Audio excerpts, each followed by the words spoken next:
like to call to order the meeting of Monday, November the 10th. If the clerk would please take the roll. Councilmember Archibald. Here.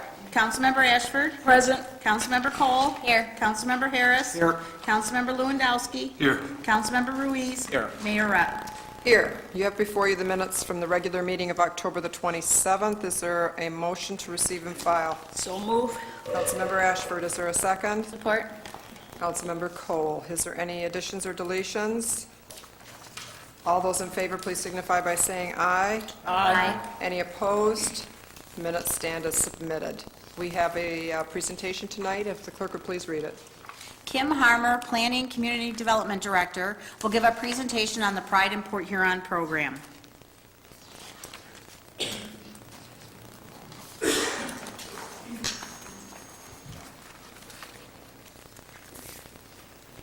Good evening, Mayor and Council members. I hope you indulge me this evening. I'd really like for tonight's presentation to be given by Nicole Smith and by Jasmine Thomas. They are the individuals really that are doing the day-to-day details, and the programs are so successful because of their input and their hard work. So I'd like them to have an opportunity to give you some of the updates for this year's Pride in Port Huron. Thank you. Thank you. Good evening, Mayor, Council members. Our Pride in Port Huron programs this 2014 season has been a great success.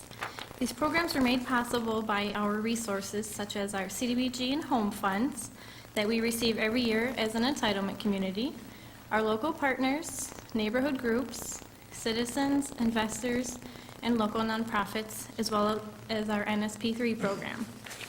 Some of our partnerships included Blue Water Habitat for Humanity, where we were able to stretch our program dollars, St. Clair Nonprofit Housing Corporation, and our continued partnership with St. Clair County for the NSP3 program that provided funds for demolition and homeowner rehab. We also had a new opportunity to partner with the work camps this summer that assisted with home repairs.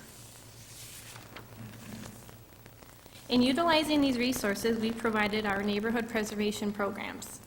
21 homes received funding to make exterior improvements such as roof, siding, paint, and porch repairs of up to $10,000. We had 7 seniors that were able to obtain emergency repairs through our emergency repair program. These emergency repairs included roofs, furnaces, hot water heaters of up to $5,000. We also had 3 rental rehab programs that were a success, which required a 25% match on a grant of up to $10,000. Here are some examples. Here is Mr. and Mrs. Rivers at 2910 32nd Street, where we were able to paint their house and successfully replace their roof. 909 Glenwood Avenue. This property was part of our Project Brush Up. We were able to assist this elderly resident by replacing her porch and painting her house. 1012 State Street was a 4-unit rental property that was part of our rental rehab program. Improvements included vinyl siding, wrapping of the trim, porch repair, and installation of gutters and downspouts. The homeowner even went as far as putting new windows in as the process proceeded on their own. The transformation of this rental property improved the overall appearance of the neighborhood.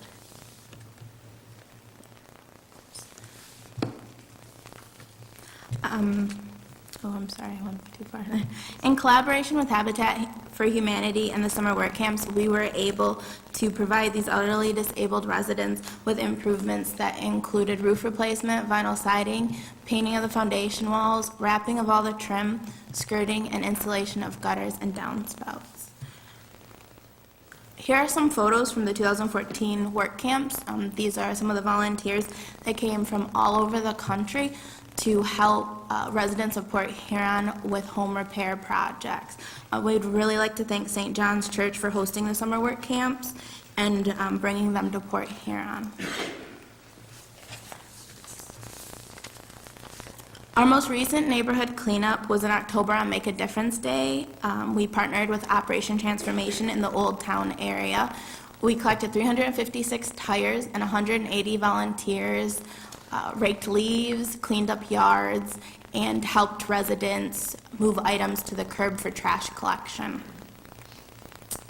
We also have a Project Brush Up program that provides free paint vouchers to blighted properties. 280 gallons of paint were provided this year. An additional funding for elderly and disabled residents was available to hire painters to paint the exterior of their home when they were unable to do so. We painted 2 homes, and we were able to partner with local merchants such as Port Huron Paint, Gilroy's, and the Port Huron Building Supply. This year, 25 families became homeowners thanks to the Urban Pioneer Program. The program provides up to $5,000 in down payment assistance and closing costs to low to moderate income families that are first-time home buyers. We also have an NSP3 program that we partnered with a St. Clair nonprofit to acquire and rehab 3 homes, and they were then sold to first-time home buyers in the area. Harrison Point and the Mansfield Park area have been 2 of our recent target areas. Since 2009, we've done 3 neighborhood cleanups, 36 demolitions, and 28 rehabs. This year, in 2014, we've done 2 demolitions and 10 rehabs in Mansfield Park, and currently there is sidewalk replacement on Harker Street in progress as we speak. We would like to thank City Council for your continued support through all the years, and we'd also like to thank all our partners who continue to support our efforts to revitalize Port Huron. That's it. Thank you for a great job. Certainly shows your hard work, so we appreciate that. Is there anybody else who would like to make any comments? Well, I got a questions. Okay. Are you ready? Yes. No, I was just kidding. No, you did a wonderful job. And I'm glad to see that you bringing our youth up here, getting used to, you know, the city manager's telling me that was one of your objectives, to get them used to presenting and being a part of this. And I can't think of no greater opportunities that is being provided for you here tonight.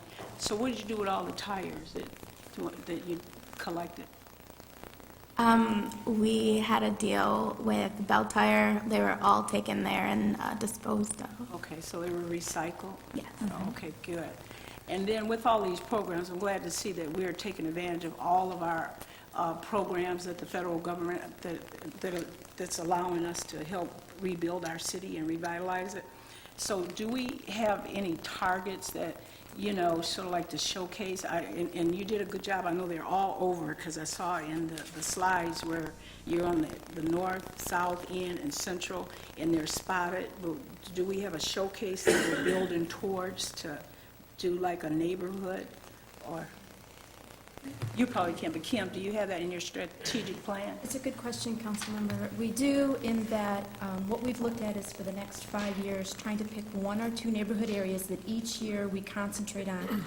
Although many of our programs we continue to offer citywide, because as those needs arise, we want to be able to respond to them. Yeah, But we have tried to pick 1 or 2 neighborhoods each year, and typically in the summer months. Jasmine comes to us as an intern and is now working for us part-time. And Nicole started a few years ago, back also as an intern. Oh. And so when we have interns in the summertime, we've been very successful in having fantastic local youth working for us and with us. And we try to pick the neighborhoods that we can get them out into and sort of get them exposed to what's going on around them. Well, I'd like to see that real work instead of shuffling papers and doing busy work. This is the real deal. So thank you. Anyone else? Thank you very much. Thank you. We will move on to the public hearing portion. Number 1, please. Number 1 is to hear comments on code case number 14-006 located at 2015 Elk Street. Following the hearing, the council will consider the immediate demolition of the structure for listed violations. Before we open it up to the audience, if Ms. Harmer would like to come up and let us know about this property, you can do that on each one.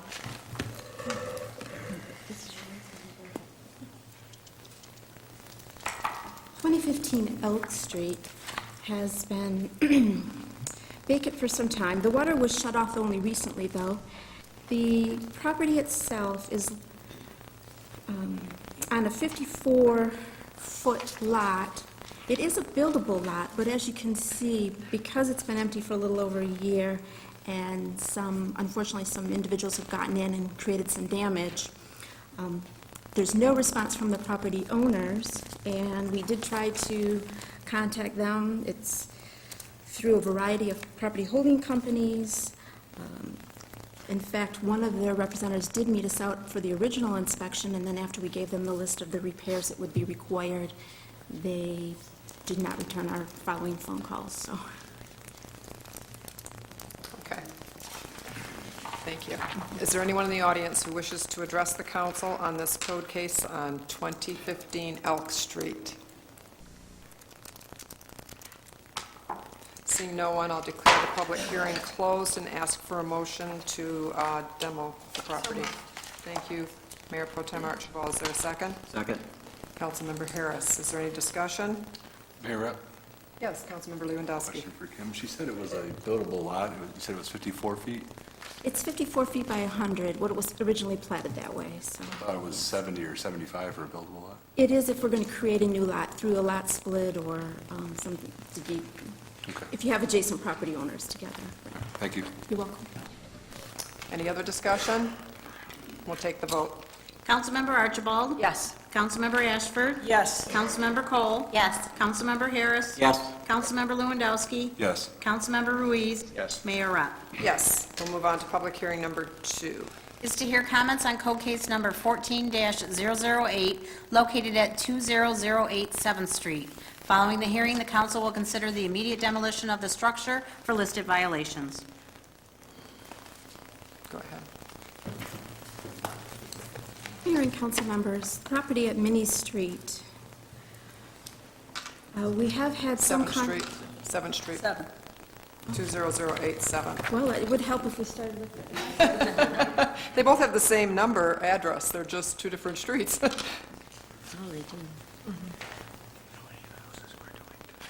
Two different owners. Yep.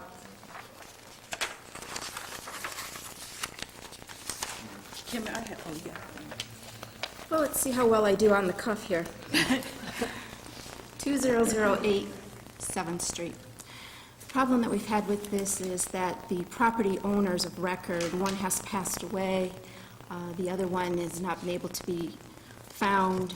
The property has been used by squatters. In fact, our inspectors have knocked on the door several times. Someone has on and off come to the door. We've responded to them to let them know that the house has been red tagged. There is no water, no electricity, obviously no heat, that they need to leave. It is a constant source of contention with the neighbors, as you can well imagine. We've had several police calls. The police have been dealing with it. And the reason that, I'm sorry I don't have a folder here, is actually that we were trying to put this one through as quickly as possible. There's a lot of damage on the inside, and we feel that, again, this is one that we want to move as quickly as we can on to eliminate. Thank you. Is there anyone in the audience who wishes to address the council on 20087 7th Street? Seeing no one, I declare the public hearing closed and ask for a motion to demolish the property. So moved. Thank you, Councilmember Ashford. Is there a second? Support. Mayor Pro Tem Archibald. Is there discussion? Mayor Rupp, Yes, Councilmember Cole. just clarification on the notes that I'm seeing on this. It talks about a rear outbuilding. Is this for an outbuilding or for the structure itself, the house itself? That's a good question, Councilmember, in that what we started off with earlier in the year was a rear outbuilding, an accessory building.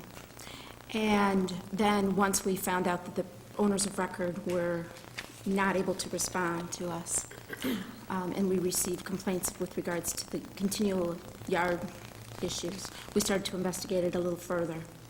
The squatters who were at the building, their solution to removing the structure was to take it down piece by piece and start a, I hate to say bonfire, a party fire in the backyard. So the building is removed. The house remains. Okay, so the outbuilding has been removed, and we're looking at taking down the house itself. Okay, thank you. Thank you. Any other discussion? We'll take the vote. Councilmember Ashford? Yes. Councilmember Cole? Yes. Councilmember Harris? Yes. Councilmember Lewandowski? Yes. Councilmember Ruiz? Yes. Councilmember Archibald? Yes. Mayor Rupp? Yes, we'll move on to item 3.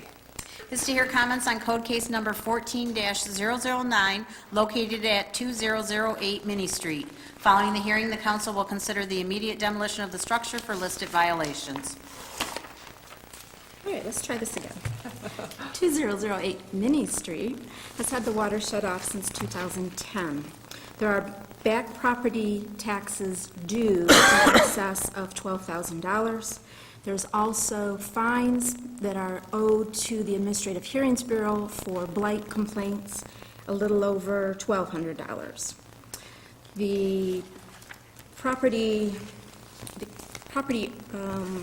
at one point, we were working with the bank and also a gentleman that was interested in entering into a work agreement, but he would prefer not to provide the $5,000 down payment and not pay the Administrative Hearings Bureau fine prior to the entering into that work agreement. So we disagreed on moving forward with that. We did indicate to him this evening that this would be before council. I don't know if he's in the audience or not, but we gave him the opportunity to speak if he'd like. Thank you. You're welcome. Is there anyone in the audience who wishes to address the council on this property at 2008 Minnie Street?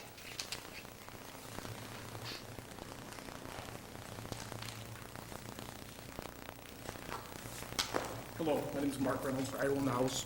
There's nothing owed to it at the bank. I don't owe anything on it. It's mine. I'm working with a program to try to pay the back taxes. I work for Texas Roadhouse. I work all over the country. I'm usually gone for 8 months out of the year. I didn't realize it was this bad and there was this much of a problem. They're not showing the upstairs. The upstairs is in good condition. There's a kitchen up there. It's livable. The downstairs does need work done to it. I did talk to one of the young ladies from the office, and I told her that I only had $2,500 to put down for the deposit to go ahead and fix it. But since then, I think I'd come up with the other $2,500, so I would be able to come up with $5,000 to go into a work agreement. What I ask is if you could just give me the next 2 weeks to come up with the money so I can go into the work agreement with her and take care of it. I'm a contractor. I know what needs to be done. It's my fault because I haven't took care of the property. And I apologize that we've had all these problems with it, but the house is pretty nice. It's not really worth just tearing down.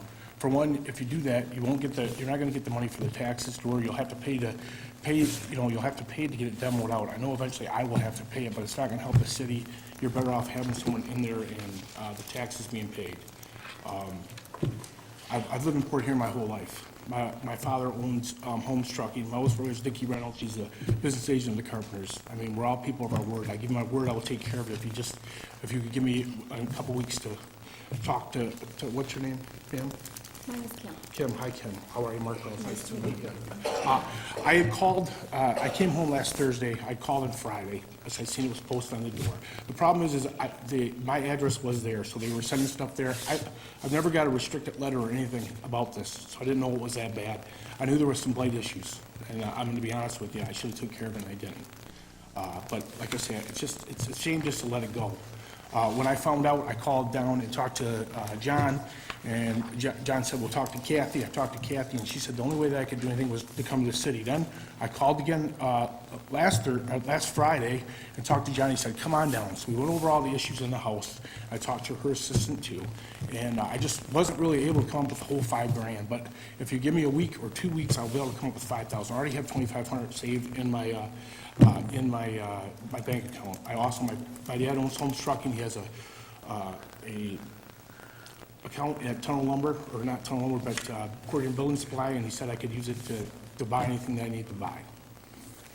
Do you live here? Yes. You live in this home? No, I don't No, live in that sorry, home. But basically, I used it for storage. I did live there. I did live there at one time. I live with my girlfriend. We have a nice home on Minecraft Road. Oh, no, I just wondered if it was going to be occupied by you. Yes, after it you will were- be. I will be moving into it. That's your intent, it's not Yes, your that's my intent intent, to fix it up and to move into, rather eventually sell it or to give it to one of my kids. I just don't want to get, I've got a 19-year-old kid, and I've got a 13-year-old kid, and I've got an 11-year-old kid. Eventually, what I want to do is give them all a house. That was my intent when I got it. That's what I want to do. But no, I will be living in it until it's fixed up and done. And I give you my word, if we can take care of it, that I will make sure it's done. If I don't get it done, I will give it to the city. I mean, how much fairer can you get than that? I know there's a program out there, if you give them your house that's in blight or something, they take care of your taxes, the girl was telling me. I don't know if there is or if there isn't, or she said something about that. But whatever the case may be, I would sign it over. So it's a win-win for the city. If I fix it, I fix it. If I don't, you guys get it. Okay, well, we appreciate you coming to the meeting. Is there anyone on council that has any questions that they'd like to ask Mr. Reynolds about the house? Yeah, do we have your right address? You on do file? now. You do. It's 819 Chestnut. That's what was my grandmother's house. It's on there now. I went to the house, I went to the city, and I went to the county and changed them both. So you do have them. I think you're doing, okay, you did, but no, what I was trying to establish, you say you weren't notified? I wasn't And notified. what we get up here, on our list, it said that you were notified here on two different occasions, so I don't know. No one ever where- talked to me, not once. Oh, really? No, Oh, ma'am. And that's the honest God truth. Did you Like I not said, It is notice- my fault, and this is all my fault. I'm not, Did you not notice the notice that was posted on the structure itself? that's, when I got that, that's when I called them, okay? And one other time before, there was a blight notice on, that was when I was home about 3 months ago. And I called the guy and we cut the back of the grass, but I know there was other problems with it because I should have took care of it. I'm not, I'm taking the responsibility for it. It wasn't my fault, and I apologize. Mara, Yes. is it your intent to take care of all the taxes and fees as well? Well, I've entered into a, I can't remember the name of it, there's through Michigan, there is a supplement, pardon me? Step forward. 10 forward, yes, that would Step. help me. Yep, I did that before, and I didn't follow through with it, but now I've called the lady, and I didn't want to go back in there and do it again, and so I knew that the house was still mine, and she said that I could come and see her next week, and for all the stuff that's on there before I had everything that she wanted me to do, I just have to go back and contact her, and she said that I would be a good candidate for the program. And that would pay the taxes up, just as long as I stayed there for 5 years, that I wouldn't have to pay them back, is my understanding of it. I don't want you to quote me, but I guess that's what it is. Mayor Rep, Yes, Councilmember Ruiz. Councilman Lewandowski, step forward. Correct. Details? I'm not familiar. My guess is you won't qualify because it's not owner occupied. But I will be, though, that's what I'm It's doing. not owner occupied as you're applying for it. Right, I work but with that after- program. I work with the program every day. Right, but after I fix it up and move into it, I will, right, correct? Yeah, maybe if you move in, but only for the years that you live there. For years that you didn't live there, you won't qualify for it. Okay, well, So I guess the big question we need to ask him is how many years behind is the tax, are the taxes? they're behind, it's like 10 Obviously grand. $12,000, Yeah, but. it's probably 3 years, But but that- I'm behind. So has it been- I also, with this, would go and, go talk to I've talked to the treasurer before, I would go in there and ask her if I could start a payment program, right, at the same time I'm doing all this. I want to try to get all the ducks in a row and take care of everything at once. How do you intend feasibility to pay the back taxes, and then I'm looking at the structure, and it has significant repairs that will be costly? Well, to begin with, like I say, my dad's going to loan me all the materials. I can do everything myself. As far as the back taxes, I make good money. I'm not, I have 4 guys that work for me. We work at Texas Roadhouse all over the country. I make $60,000 a year. Mayor, I have a Yes. question Mayor for Pro Kim. Tem Redfield. Having only seen the pictures and not been in the house, can you just give me an estimate of what you believe cost-wise it would take to repair, and if you think it's worth repairing? You're probably looking at somewhere in the vicinity of 40,000 would be my best guesstimate. If you were hiring that out? You'd have to have, because he doesn't live there, you'd be looking at hiring an electrician, a plumber, a mechanical contractor. He could do the general contracting work himself. The water's been off since 2010, so I can't really speak to what condition the plumbing would be once you turn that water back on and find, what may or may not exist as far as condition. I honestly, with material, can fix that house for $5,000. I do this every day. This is what I do. Mayor Rep, Yes, Councilmember Ashford. to her question, just the main things, the inspection items that have to be in place, how much is that? Rather than, In the order to core get it- things that have to be done. Well, in order to get a certificate of occupancy, because it's been vacant for so long, we're taking a look at, one, starting off with the mechanical system. So you'd have to make sure that you went in and the wiring, some of it's been done, I don't have permits, I don't know whether it's been done to code or not. So I'd have to go back in, and any wiring that would have to be done would be brought up to code. Now, you could bring it up to the existing residential Michigan rehab standards, but still, wiring, plumbing, heating, all of that.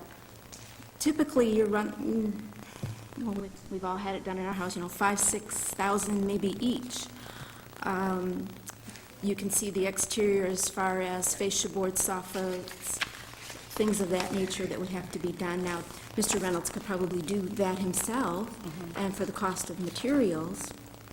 But again, my concern would be, our concern was the fines that were owed to the code enforcement office, the back taxes, and then whether or not the work could be done, and a $5,000 deposit that we require.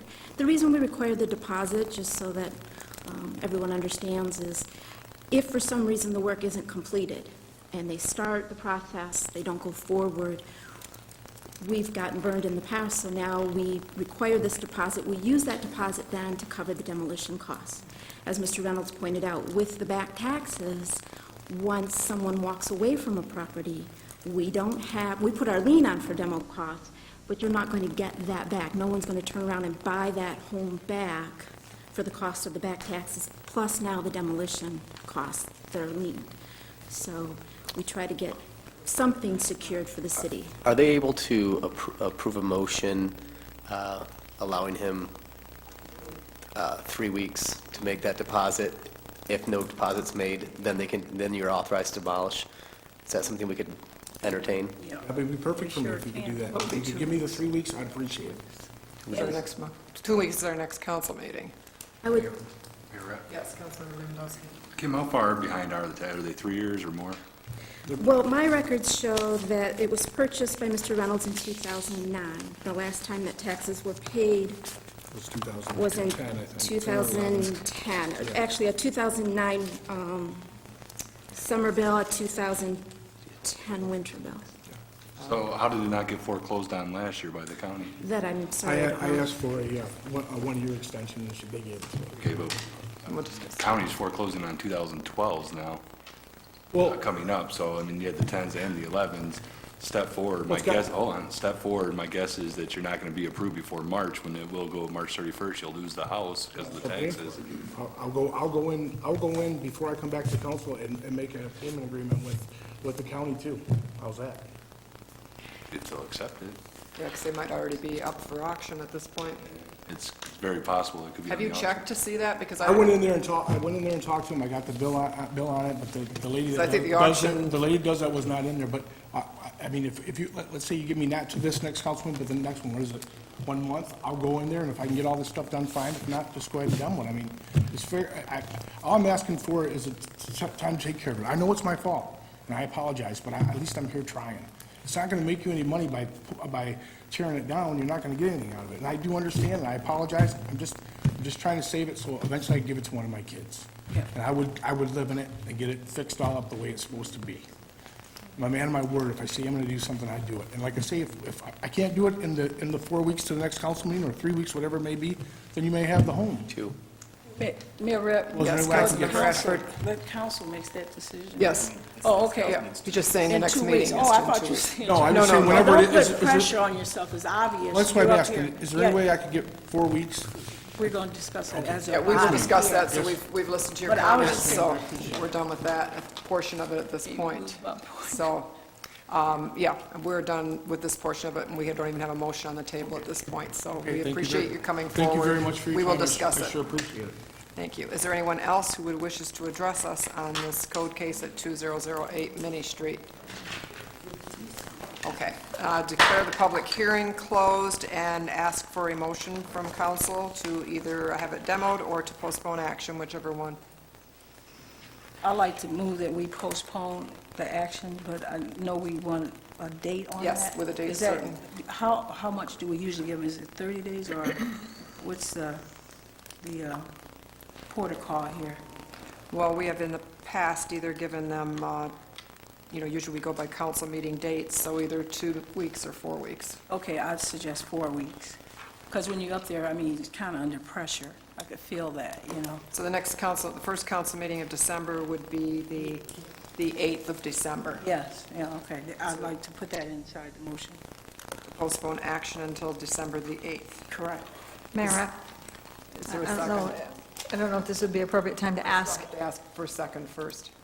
She's A made a second to motion. discuss. I moved Yes. it. You're seconding it? Actually, I was going to ask to change that motion, but Oh, Well, you have to vote the first Well, one. we still have to have a second first, then you can, who's giving, was that you, Councilmember Harris, that said that? Yes, okay, so the motion's on the floor. If you wish to have that Okay. passed, go ahead, discussion. What I would like to see is maybe we postpone it for 2 weeks with some stipulations, not to say that he could have the 30 days, that's fine, but I would like an update in 2 weeks on where he is in the process of certain things that I would require before I would agree to vote. Those would be that he is going to make that deposit. Second, that there's proof of arrangements made for the taxes, some type of a payment arrangement or a step-forward program, that there has been an arrangement made for the fees that are owed, and that I would like to see a complete list and an estimate of all the repairs that are necessary to bring the home to code.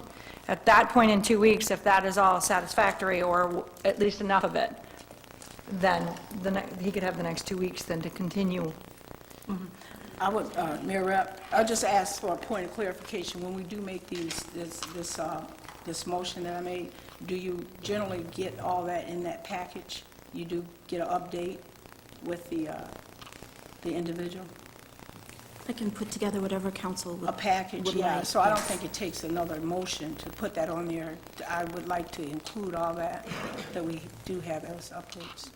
And may I question? Go right ahead. Just want to make sure, when we're talking about the arrangements on the taxes and any fees, I'm assuming we also mean our own administrative hearings bureau, because we do have about $1,100, $1,200 due on that. Okay. Thank you. Yes, and so the only change I'm asking is, beyond that list, is that we have an update in 2 weeks rather than waiting 30 days. And as Mayor Rep is maker of the motion, I will accept that as a friendly amendment to that. Okay, To and insert that. So- Does the seconder agree with that? Yes. So we do have that in front of us. So the actual action that we're going to take is not going to be till December the 8th, but we will have a report back at the meeting on the 24th of November.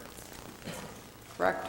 Everybody, that's all understood? Okay. Mayor, Yes, Councilmember Lewandowski. Kim, $12,000 for about 4 years or 3 years of tax, it seems kind of high. How much of a miscellaneous charge is on there? Let's take a look.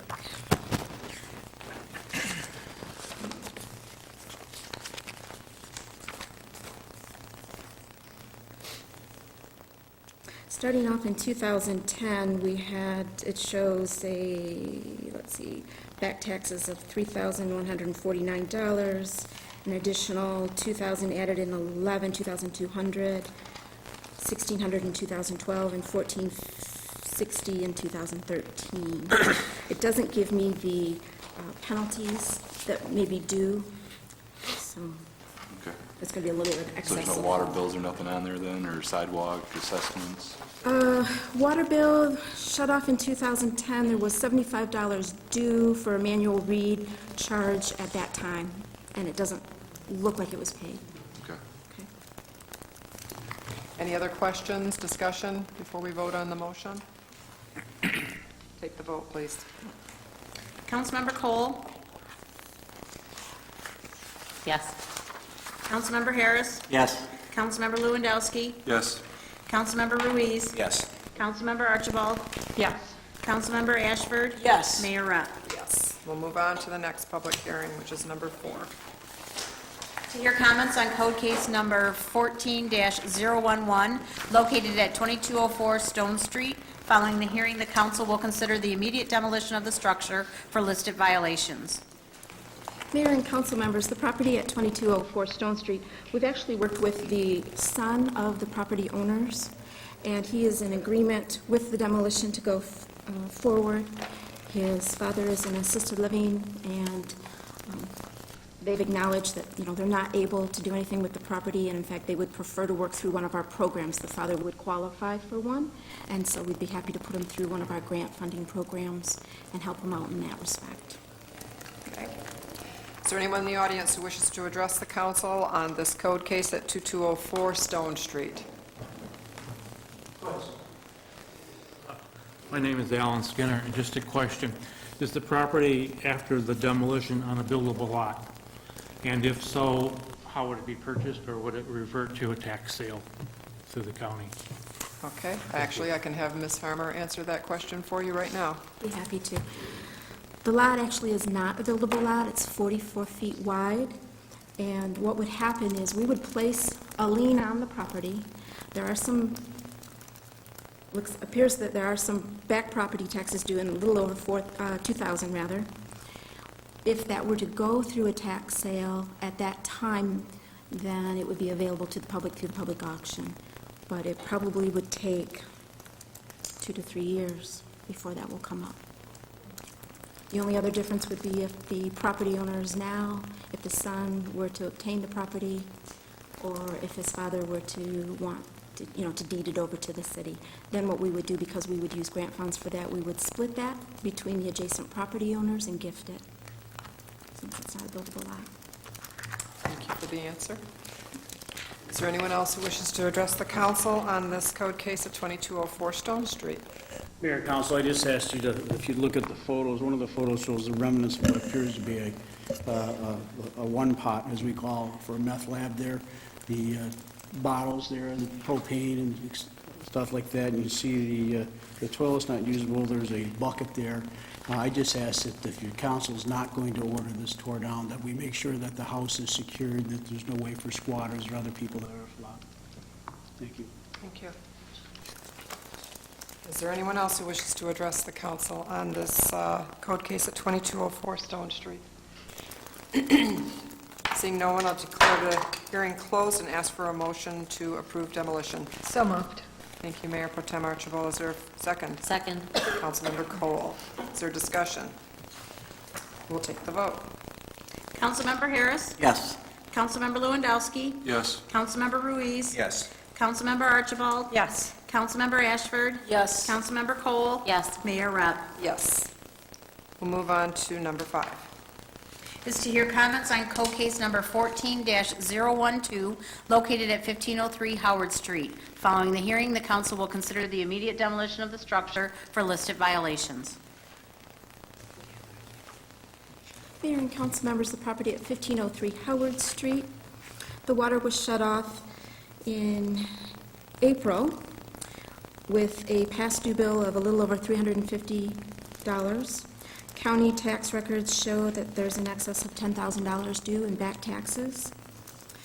The lot is a 50-foot by 124-foot lot, so it is buildable. However, the property owner has not been responsive to our requests.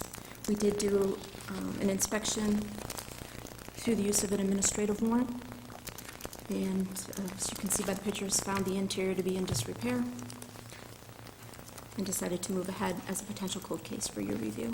Thank you. Thank you. Is there anyone in the audience who wishes to address the council on this code case at 1503 Howard Street? Seeing no one, declare the public hearing closed and ask for a motion for demolition. So move. Councilmember Ashford, is there a second? Second. Councilmember Ruiz. Is there discussion? Just one comment. Yes, Councilmember Harris. I think that'll make some other property owners and some of the realtors happy, because I've noticed in the last couple of weeks in the paper, there's 2 other properties in that 1500 block on Howard Street, and this will only add to the value of the other properties, so let's get her done. Any other discussion? We'll take the vote. Councilmember Lewandowski? Yes. Councilmember Ruiz? Yes. Councilmember Archibald? Yes. Councilmember Ashford? Yes. Councilmember Cole? Yes. Councilmember Harris? Yes. Mayor Rep. Yes. We'll move on to public comment portion of our agenda. If there's anyone in the audience who wishes to address the city council this evening, please come forward. Give us your name, and you have 4 minutes. Good evening. My name is Melanie Gofton. I live at 707 Edison Boulevard. I'm here in regards to the water and sewer rate increase. The proposed $11.79 flat rate increase I find just unreasonable for myself and many other residents of Port Huron, especially after looking at the Port Huron website. According to, in 2012, the average income is only $30,000 per household, which I fall under, and also $17,000 per capita, which is if it's someone who works minimum wage, 52 weeks a year, 40 hours a week. A water bill of $75.46 a month, or if you were working minimum wage, 9 hours would take to pay that monthly bill, and it also comes to $900 a year. And I was just wondering, did you really, I know the city's in a real bind. You have to find some way to cover this cost. But how do you expect your average citizen in Port Huron to pay this increase of the water rate? Including myself, I'm wondering, where am I going to find this extra money? If an increase has to be made, I wish the flat rate would be smaller, and I still feel the fairest way for a rate is the usage of water. I can kind of control my water bill by not watering my lawn or doing my laundry different, or I just feel that, I feel like I have a better control of my water bill if it's done that way. Before you vote tonight, I hope all of you, please take a moment and think if you only made $17,000 a year, and what would you do if you couldn't afford your water bill? I'm wondering what the city's going to do with these people who can't afford the water bill. And what would you do if your water was even turned off? What's the city going to do? I can see that this is going to happen. People, my parents are seniors. I know a lot of other seniors or people on fixed income. But not only that, if your residents are only making such a minimum amount of $30,000 per household or the $17,000 per person, I just don't know how the city residents are going to be able to pay for this raise. Like many others, I only have so much money per month to pay out on bills. And water is an essential thing for life. You got to have water, or you won't, for sanitary reasons or just to live. You got to have water. And so it's not a convenience to have water. It's something that everyone, I think, deserves or should have. And so I urge you to vote no, go back to the drawing board, and Port Huron has come to this probably in my lifetime 3 or 4 times where we've had to look at ways for the water increases. We got to come up with some other way to increase revenue to cover this cost, or a better way of sharing the cost. But myself, it's going to cause a real hardship. I don't, where am I going to get this extra money? And like a lot of other people. So thank you for your time. Thank you. Is there anyone else in the audience who wishes to address the council this evening? If you just come to the podium and give us your name, please. Good evening. My name is Michael Lewandowski. I'm almost 72 years old. I've been in this community all my life. And not to make a pathetic joke, but I'm working my way up to a fixed income. With my Social Security and my veterans disability, I get approximately $15,000 a year. All right, and also at this time, I'm paying my taxes on a deferred payment plan, which works out fine for me. I can handle that, but I'm just barely keeping my head above water now. And where they come up with these figures, about $40,000 or $50,000 a year average for the citizens of Port Huron, is beyond my comprehension. However, I'm just here to address my situation, and I do the best I can to keep my property up. I pay my taxes timely. The records here will verify that. But that increase would put me over the top, at least at that rate. So I do respectfully request that the council reconsider that percentage that they want to have for fiscal responsibility, because I believe in fiscal responsibility as well. But there's a few of us around, I don't know what the percentage is, but we don't even fit in the category of low income almost. I'm just, like I say, but totally, that's before I pay my bills, it's not quite $16,000 a year gross. Thank you very much for your time and consideration. Thank you. Is there anyone else who wishes to address the council? Hi, my name is Kathy Skinner. I'm a retired teacher from the school district here in Port Huron, and I have to tell you that I was most impressed, Mr. Freed, with your PowerPoint presentation last time. It was wonderfully colored, and it was just gorgeous. I'm an early childhood person, as you can tell. But I went home that night, And I struggled all night long. There's just something that's not making sense here. It just doesn't add up. I tossed and turned, and then in the middle of the night, I woke up, and it dawned on me. We pull water out of the lake, we pull water out of the river, and we don't pay for it. Is there some water god that you pay to get that commodity of water? Is there? I don't think you do. So that's complete profit when you pull that water out. And yet, you charge us a commodity fee for it, and then the readiness to, what is that term? Readiness to serve. Readiness to service term, yes. So that seems like that's what all of our money is going for. And I think that, like this young lady said, because she looks younger than me, and this gentleman who's older than I, pretty soon we'll be carrying our laundry down to the lake to wash it, because that will be free, and we can therefore cut our costs for water.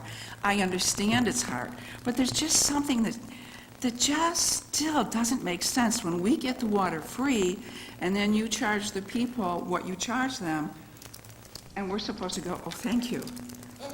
Okay? I'm not saying thank you. I'm saying I'm glad I have hot water, running hot water, believe me. But it just doesn't make sense, guys. It really doesn't. Thank you. Is there anyone else in the audience who wishes to address the city council? My name is Alan Skinner, and I have the numbers. And I again thank Mr. Freed for a wonderful presentation that answered the question why.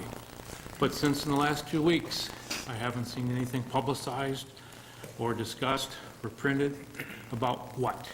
What are we actually paying for? And the reason I have that question is that when we look at the presentation, we find that the adjoining townships that we sell water to have an average cost which is lower than ours.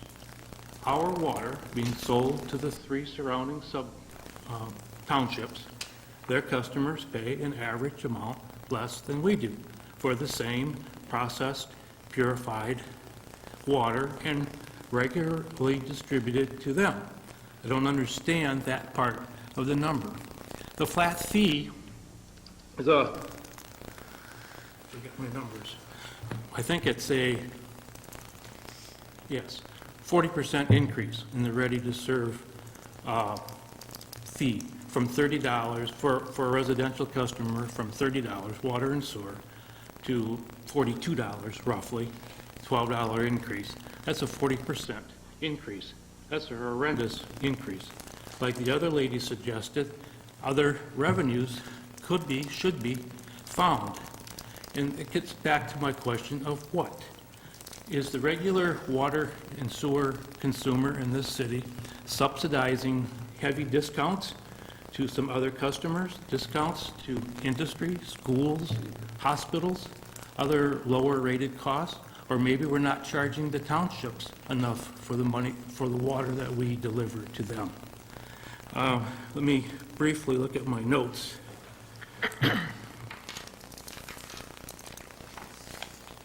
Actually, I won't take any more of your time. I've made the points that I'm hoping to make. I can't read my writing, and so that probably saved a little bit of time. And I tried to write out my notes so that I would be more concise and orderly, but that didn't work this time either. So I respectfully ask that that the council table this discussion, this rate increase, for further analysis and further discussion. Take a vote 2 weeks from now. I know that we need the revenue. Look for other revenue sources. Oh, yes, I remember 2 important points now. Do I have time left? I hope so. You still have a minute or so? A minute or 2. Good, thank you. The monthly billing already approved accelerates the cash flow by your own numbers. 12,000 customers, $75 a month, average customers for 2 months. That's $1,800,000. That's not surplus. That's accelerated cash flow. Cash flow that can be, in the interim, invested, debt paid down, or something done with it. That's a revenue source that's not been addressed. Also, the monthly billing, I don't know for sure, but I'm assuming will create an increased revenue and late payment fees. People struggling to keep their water on, people struggling to pay their water bill, will pay under the delinquent charge while their current charge goes delinquent. So instead of a delinquent charge once a quarter, they will possibly be assessed a delinquent charge every single month. Thank you for your time. Thank you very much. Is there anyone else in the audience who wishes to address the city council during public comment?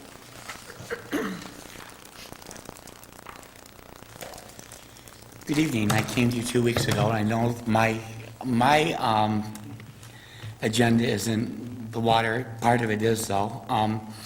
I did come to you voice the voice. give your name, Oh, I'm sorry. My name is Robert Grattan. I came to voice my displeasure of the city ordinances that you guys keep making without the voice of the people. And I was promised to get phone calls or get back from that. Nothing happened. All I got was a lie. Nobody got back with me. So all I did was get a letter from your law office saying the people of Port Huron against me. I don't agree that the people of Port Huron are against me for having a shelter over my boat. I don't. I believe your ordinance is ridiculous. I think it's uncalled for, and I've got signatures. Basically, there's a website up now that some people know about. It's Take Back Port Huron. It's on Facebook. There's a lot of people that are very displeased with the water and with your ordinances. They're only money-making schemes is all they are. And I don't think the city of Port Huron needs money-making schemes. I grew up with the city. I know a lot of business people in the city. My brothers grew up in the city. You hired 6 blight officers to find people for blight that's not blight. I think the city needs to be taken back by the people and not by the government. The government is not the people. Thank you. Thank you. Is there anyone else who wishes to address the city council this evening? If you come forward and give us your name. Good evening. My name is Sean Hudson. I live at 1615 6th Street. I wanted to say that water is a human right. Michigan and federal statutes prohibit public utilities from creating preferences in rates or billing practices that are or could be deemed as discriminating among users of like utility services. Any flat rate increase on usage based on public service favors high-volume users and discriminates against low-volume users.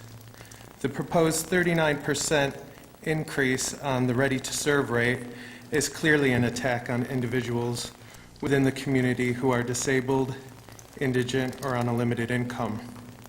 The aforementioned members of our community will surely be impacted negatively on their right to water and may suffer detriment and loss of water services. On those grounds, I suggest that the proposed changes are illegal and do not satisfy the protections afforded to all residents of Port Huron by the Michigan Public Service Commission, whose remit is to enhance the quality of life of its communities by ensuring safe and reliable public services at reasonable rates. The increase proposed will put several residents of our city at risk and strip them of their civil and human right to water. Moreover, I understand that even though this may pass this evening, the actions of Mr. Freed and those who support this change are cynical and disgraceful, as they have been so clever as to add this rate increase to the ready-serve rate rather than the water rate itself, as to avoid conflict, which creates a blanket approach to local government politics and renders residents of Port Huron powerless, disinterested, or outraged. I would propose an increase of $4 per year over 3 years, ending in a $12 increase to the ready-serve rate starting from January 2015. During that 3-year period, the Port Huron City Council and current city manager, Mr. Freed, could seek to review the water rates and perhaps increase the water rate at that time in the appropriate manner. The council should always ensure the people of Port Huron's voice can be heard and fully considered, rather than being silenced by the use of blanket effect tactics like the ones that have been used in the proposed 39% increase to the ready-serve rate. Thank you. Thank you. Is there anyone else who wishes to address the city council this evening? If you come forward and give us your name, you have 4 minutes. Seeing no one, I will declare public comment closed, and we will move on to, from the city manager, number 1. Is accepting the bid from Jorgensen Ford in the amount of $74,250 for 3 2015 Ford Utility Interceptors for use by the police department. Is there a motion? So moved. Mayor Pro Tem Archibald, was that correct? Yes. Or no, it was the council member call. I can just hear your voices down there. Is there a second? Support. Mayor Pro Tem Archibald. Is there discussion? Mayor Rep. Yes, Councilmember Harris. My big question is the fact is it unusual that we only got 2 bids for these vehicles?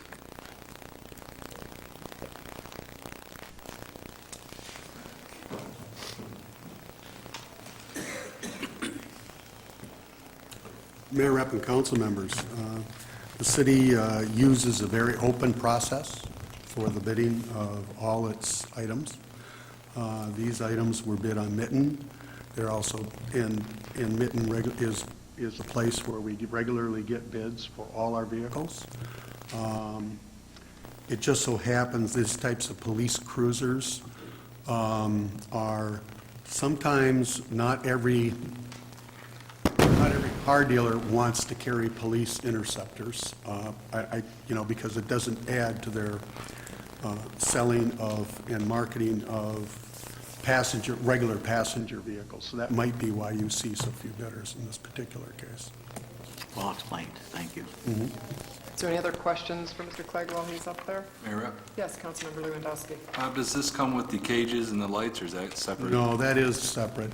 We estimate about $6,100 a vehicle to outfit these vehicles with cages and lights. Since Ford no longer manufactures the Crown Vic, we face that no matter what we purchase, whether we buy a Taurus platform, this platform, or any other platform, we'd have to buy cages. But you're absolutely right, that cost would be in addition to this. Now, how many more vehicles do we have to get fully upgraded to the Ford Interceptor out of the whatever we're driving now? I'm not even sure what they are. Make certain I understood. How many more new vehicles of these Ford Interceptors that we have to outfit? How many more do we have to go out of that fleet? Well, these are the last vehicle purchases proposed in this year's budget. I mean, in the future, though, because right now I know we have 1 or 2 of these Ford Interceptors. I'm assuming 1 or 2 of these Ford Interceptors. Well, we How many Crown Vics are left, Chief? We have probably, got 12. These aren't the Taurus models, these are the Explorer platform. About half of our fleet still remains in the Crown Vic, so out of 20 vehicles, but at least 10 are still Crown Vic. Now, they're at varying years and varying models, I think that's what you wanted. Was that Was that what you're looking for? Yep. I'm sorry. Wasn't certain I understood the question. Anyone else have any questions? Thank you. You're welcome. If there's no other discussion, we will take the vote. Councilmember Ruiz. Yes. Councilmember Archibald. Yes. Councilmember Ashford. Yes. Councilmember Cole. Yes. Councilmember Harris. Yes. Councilmember Lewandowski. Yes. Mayor Rep. Yes, we'll move on to resolutions. Number 1, please. Is authorizing 8 payments. Is there a motion? So moved. Mayor Pro Tem Archibald, is there a second? Second? Councilmember Cole, is there discussion? Mayor Rep. Yes, Councilmember Harris. Could we vote item number 1-6 as a separate item? We can do so. 1-6. So we're going to, you want 1, 5, and then skip it to 1, 7, and 8, correct? And then a vote on 1, 6. Is that correct? Correct. Okay. Then we're talking about 1 through 5 and 1 through 7 and 8. If there's no other discussion on those, we'll take the vote on those payments. Councilmember Archibald. Yes. Councilmember Ashford. Yes. Councilmember Cole. Yes. Councilmember Harris. Yes. Councilmember Lewandowski. Yes. Councilmember Ruiz. Yes. Mayor Rep. Yes, we now have payment 1, 6. Did you have some comments that you wanted to make on that? I guess my only comment is, you know, when I see these things that come back, and I see that Rowe did this job for us, and when they have to go back and correct something, I think that should be part of their original bid. You know, they bid a lot of money in, and I'll admit, I've seen the work that they had to do as far as redo it because it wasn't the right grade and stuff for to be accessible. But I just think it's a disservice to us to pay them for work they should have done in the first place. Let's speak to that. Could, yeah, just so that we are clear on what it is. Mayor Rep and council members, there were two issues that caused this small increase in service fees for this project. One was when we first bid this project, we intended to do it in one construction season, an earlier construction season. At that time, the Michigan Department of Transportation was doing work along I-94 and had disrupted the off-ramp and on-ramp of Water Street. If you recall, we had a tremendous number of businesses crying out that we not do this construction project while the MDOT work was taking place. As a consequence, unbeknownst to the original proposer doing the work, is all the inspection services they had were delayed by a year, and their costs for providing those services increased. The vendor didn't know that going into the agreement. We didn't know that going into the agreement. It was something done out of the control of both the city and the vendor. And so we felt it was appropriate to make that adjustment. The other item was, this was at a time when the new ADA regulations, if you recall, the city was under consent decree to change its ADA specifications. That was not part of the original proposal submitted by all the consultants for this service. These new requirements required them to do a tremendous amount of extra effort. As you recognized, I think Councilmember Harris pointed out, there's a great deal of effort went into, these are very tight areas to make these things fit. And they didn't know that when they submitted their initial proposals. So our recommendation is to authorize their request for the additional effort they put into that, as all these payments are based on an hourly rate of service. Okay. Any questions for Mr. Clegg on this? Thank you. Welcome. We will take the vote on item 1-6. Councilmember Ashford? Yes. Councilmember Cole? Yes. Councilmember Harris? No. Councilmember Lewandowski? No. Councilmember Ruiz? Yes. Councilmember Archibald? Yes. Mayor Rep? Yes. Number 2, please. Is approving the multi-year agreement with Tetra Tech Incorporated for professional engineering services for the wastewater treatment plant, primary clarifiers, equipment replacement, and arc flash report. Is there a motion? So moved. Councilmember Ashford. Is there a second? Support. Mayor Pro Tem Archibald. Is there discussion?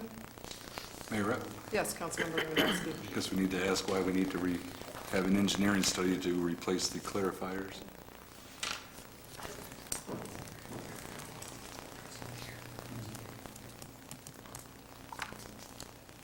Mayor and council members, the primary clarifiers, all the equipment within the clarifiers are original. That's all the chains, mechanisms, drive motors, and so on. That was constructed in mid-1970s.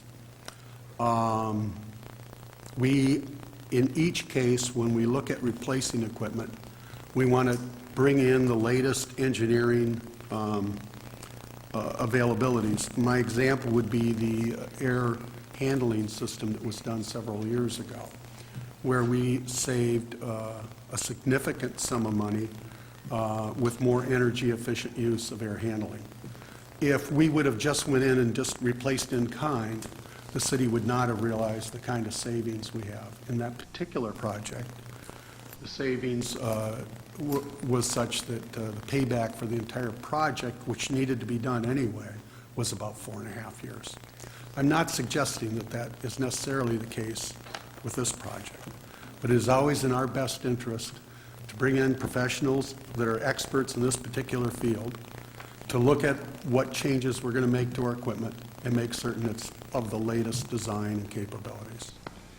What we did in this particular case is we went to our request for qualification statements, and we sent out invitations to 7 qualified proposers, and we received 3 proposals back. And we believe this is the best proposal. It also happened to be the lowest cost proposal. Are clarifiers failing, or? Yes, we have equipment failures. Our staff have had to go in and replace chains and linkage. They're difficult to work on. Many of you have come through a tour on the tanks. Those are the ones that are the large square tanks at the beginning of the facility. It's confined space entry to get in there and do that work. And quite frankly, the mechanisms are tired. So it's just chains and? They just need to be, it's all the flights, the chains, the drive motors, and so on. This seems like an awful lot of expense. I mean, it would be a lot cheaper to fix a chain than it would be to spend $150,000 on a study and then go ahead and replace it, which I imagine is going to be in the millions of dollars. We're replacing to replace the tanks, there are two things in here. The study is the arc flash study. That has nothing to do with the tanks. That's a MIOSHA requirement. Both the water plant, wastewater plant have very large amounts of energy going through the plant. We're taking in 480. We have our own in-house transformers where we're stepping that power down. We have 3 major electrical stations within the wastewater plant. We are mandated by, and I think appropriately so, by OSHA, MIOSHA, to do an arc flash study to protect our employees from that large amount of energy and what arc can happen. So they go through and they study all the electrical equipment. That's the study part. The other portion of this agreement is for them to do the design for the replacement of the tank equipment, and that's a smaller part of this agreement. It is a multi-year agreement. I recognize that. And we're doing that to try to mitigate the impact of the project on the ratepayers, trying to spread the work out over as long a period as we can.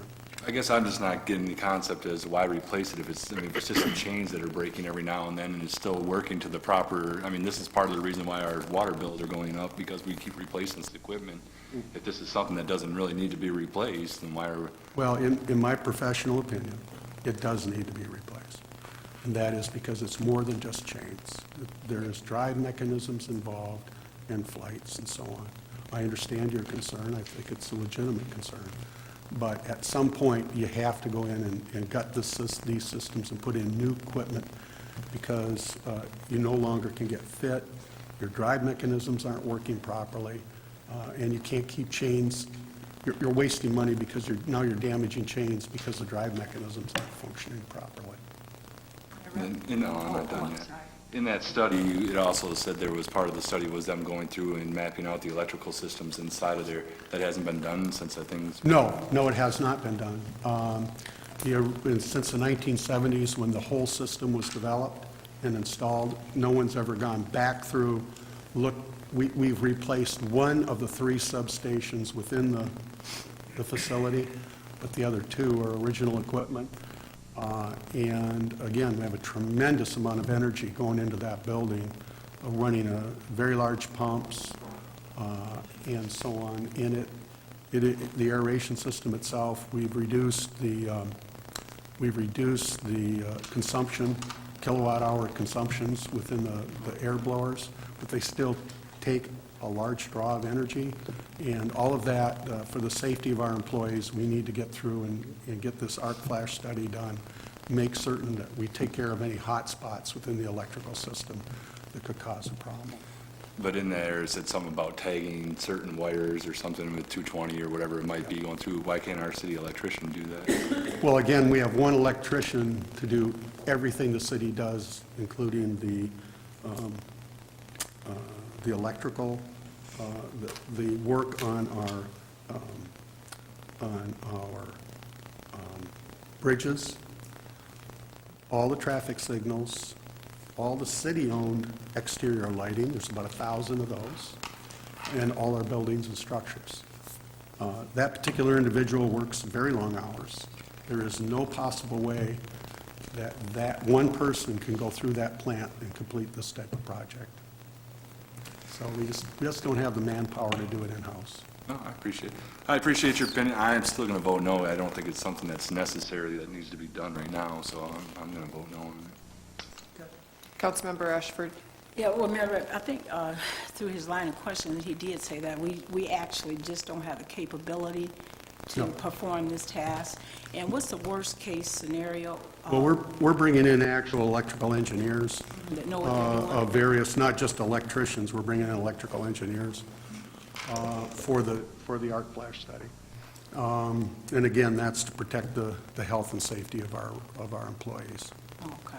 And this isn't your first MO in calling third-party people in? No, we many times bring in different expertise.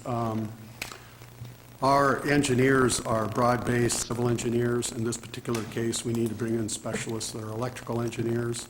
Our employees, our in-house staff typically does water, sewer design, paving design, and we handle a lot of those types of projects in-house and many of other sundry things. But when we get into very special areas, coatings, electrical systems, the operation of the plants, it is best to bring in an outside expert because we just wouldn't get enough experience doing work here. The people we're bringing in do this type of work all over the nation, and that brings expertise in that's going to save us money in our specifications and make certain we buy equipment that's maintainable.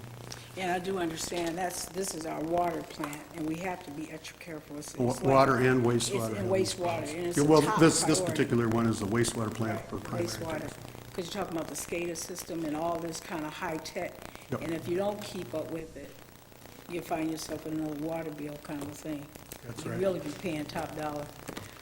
We need to keep up with the aging infrastructure. Right. Thank you so much. Is there any other discussion? Yes, Council. Mayor Rapp, Yes. how often are we replacing chains or other mechanisms or parts? I don't have those facts right in front of me. I apologize. I do know that it has been an ongoing maintenance problem reported by both our supervisors and our maintenance staff. And in addition to that, if an inspection of the facility would show that this equipment is worn beyond its design life. The thing was, this equipment was designed to last about 30 years, and we're probably running at about 50 years on this, the drive mechanisms and so on for this equipment. And are you anticipating the recommended changes from this would make this more efficient and reduce costs? Well, I don't know how much we'll gain from that yet. I mean, I would have to wait until the report's done to look at that. I can't tell you that off the top of my head. That's why we're hiring professional service to come in and look at what's available on the market. Thank you. Any other discussion, questions? Yeah, Mayor Rep. Yes, Councilmember Harris. Along with the comments about the anomalies and whether we need it or not, I just have a problem with the open-endedness of the contract when we enter an agreement and was like Tetra Tech. And I don't care who it is. If you enter into these contracts that don't have an end, which we seem to be doing a fair amount of, I just don't think there's any advantage to this for myself as a taxpayer and others. So I will be voting no also. I guess I don't understand the concept of open-endedness. They don't have to have the work done by 2015, 2016. It's not a 5-year contract or a 3-year contract. Well, the work will be done in phases, and the reason it's done in phases and is multi-year is because the council has not approved the expenditure for the second year. They will not be authorized to go into the next expenditure until council authorizes the budget to spend that money. So we're only going to authorize them to proceed with Weir 1 because those funds council has authorized us to expend in the current year budget. And the proposal we have before you is within the budget you've approved for these services. If next year council chooses not to fund the project, they won't be authorized to proceed with the next phase of the project. So it's hardly open-ended, if you will. It has to, it takes your approval to say, yes, it's okay for you guys to go forward with the next phase of the project. Any other questions, discussion? Thank you. We will take the vote. Councilmember Cole? Yes. Councilmember Harris? No. Councilmember Lewandowski? No. Councilmember Ruiz? Yes. Councilmember Archibald? Yes. Councilmember Ashford? Yes. Mayor Rep? Yes. We will move on to item 3. Is approving the vacation of a portion of public utility easement on Ontario Street in the block bound by McMorran Boulevard, Superior Street, Grand River Avenue, and Erie Street. Is there a motion? So moved. Thank you, Mayor Pro Tem Archibald. Is there a second? Support. Councilmember Cole. Is there discussion? Mayor Rep. Yes, Councilmember Cole. Just curious as to the purpose for the request, if we could get a little information about.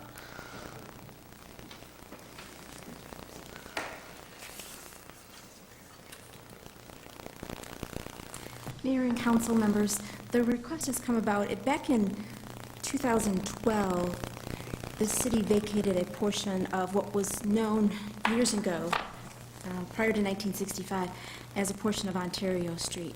And when we vacated that, we weren't sure of how the development might look on that parking lot, what it may need or include as far as utilities. So we typically do that with a utility easement.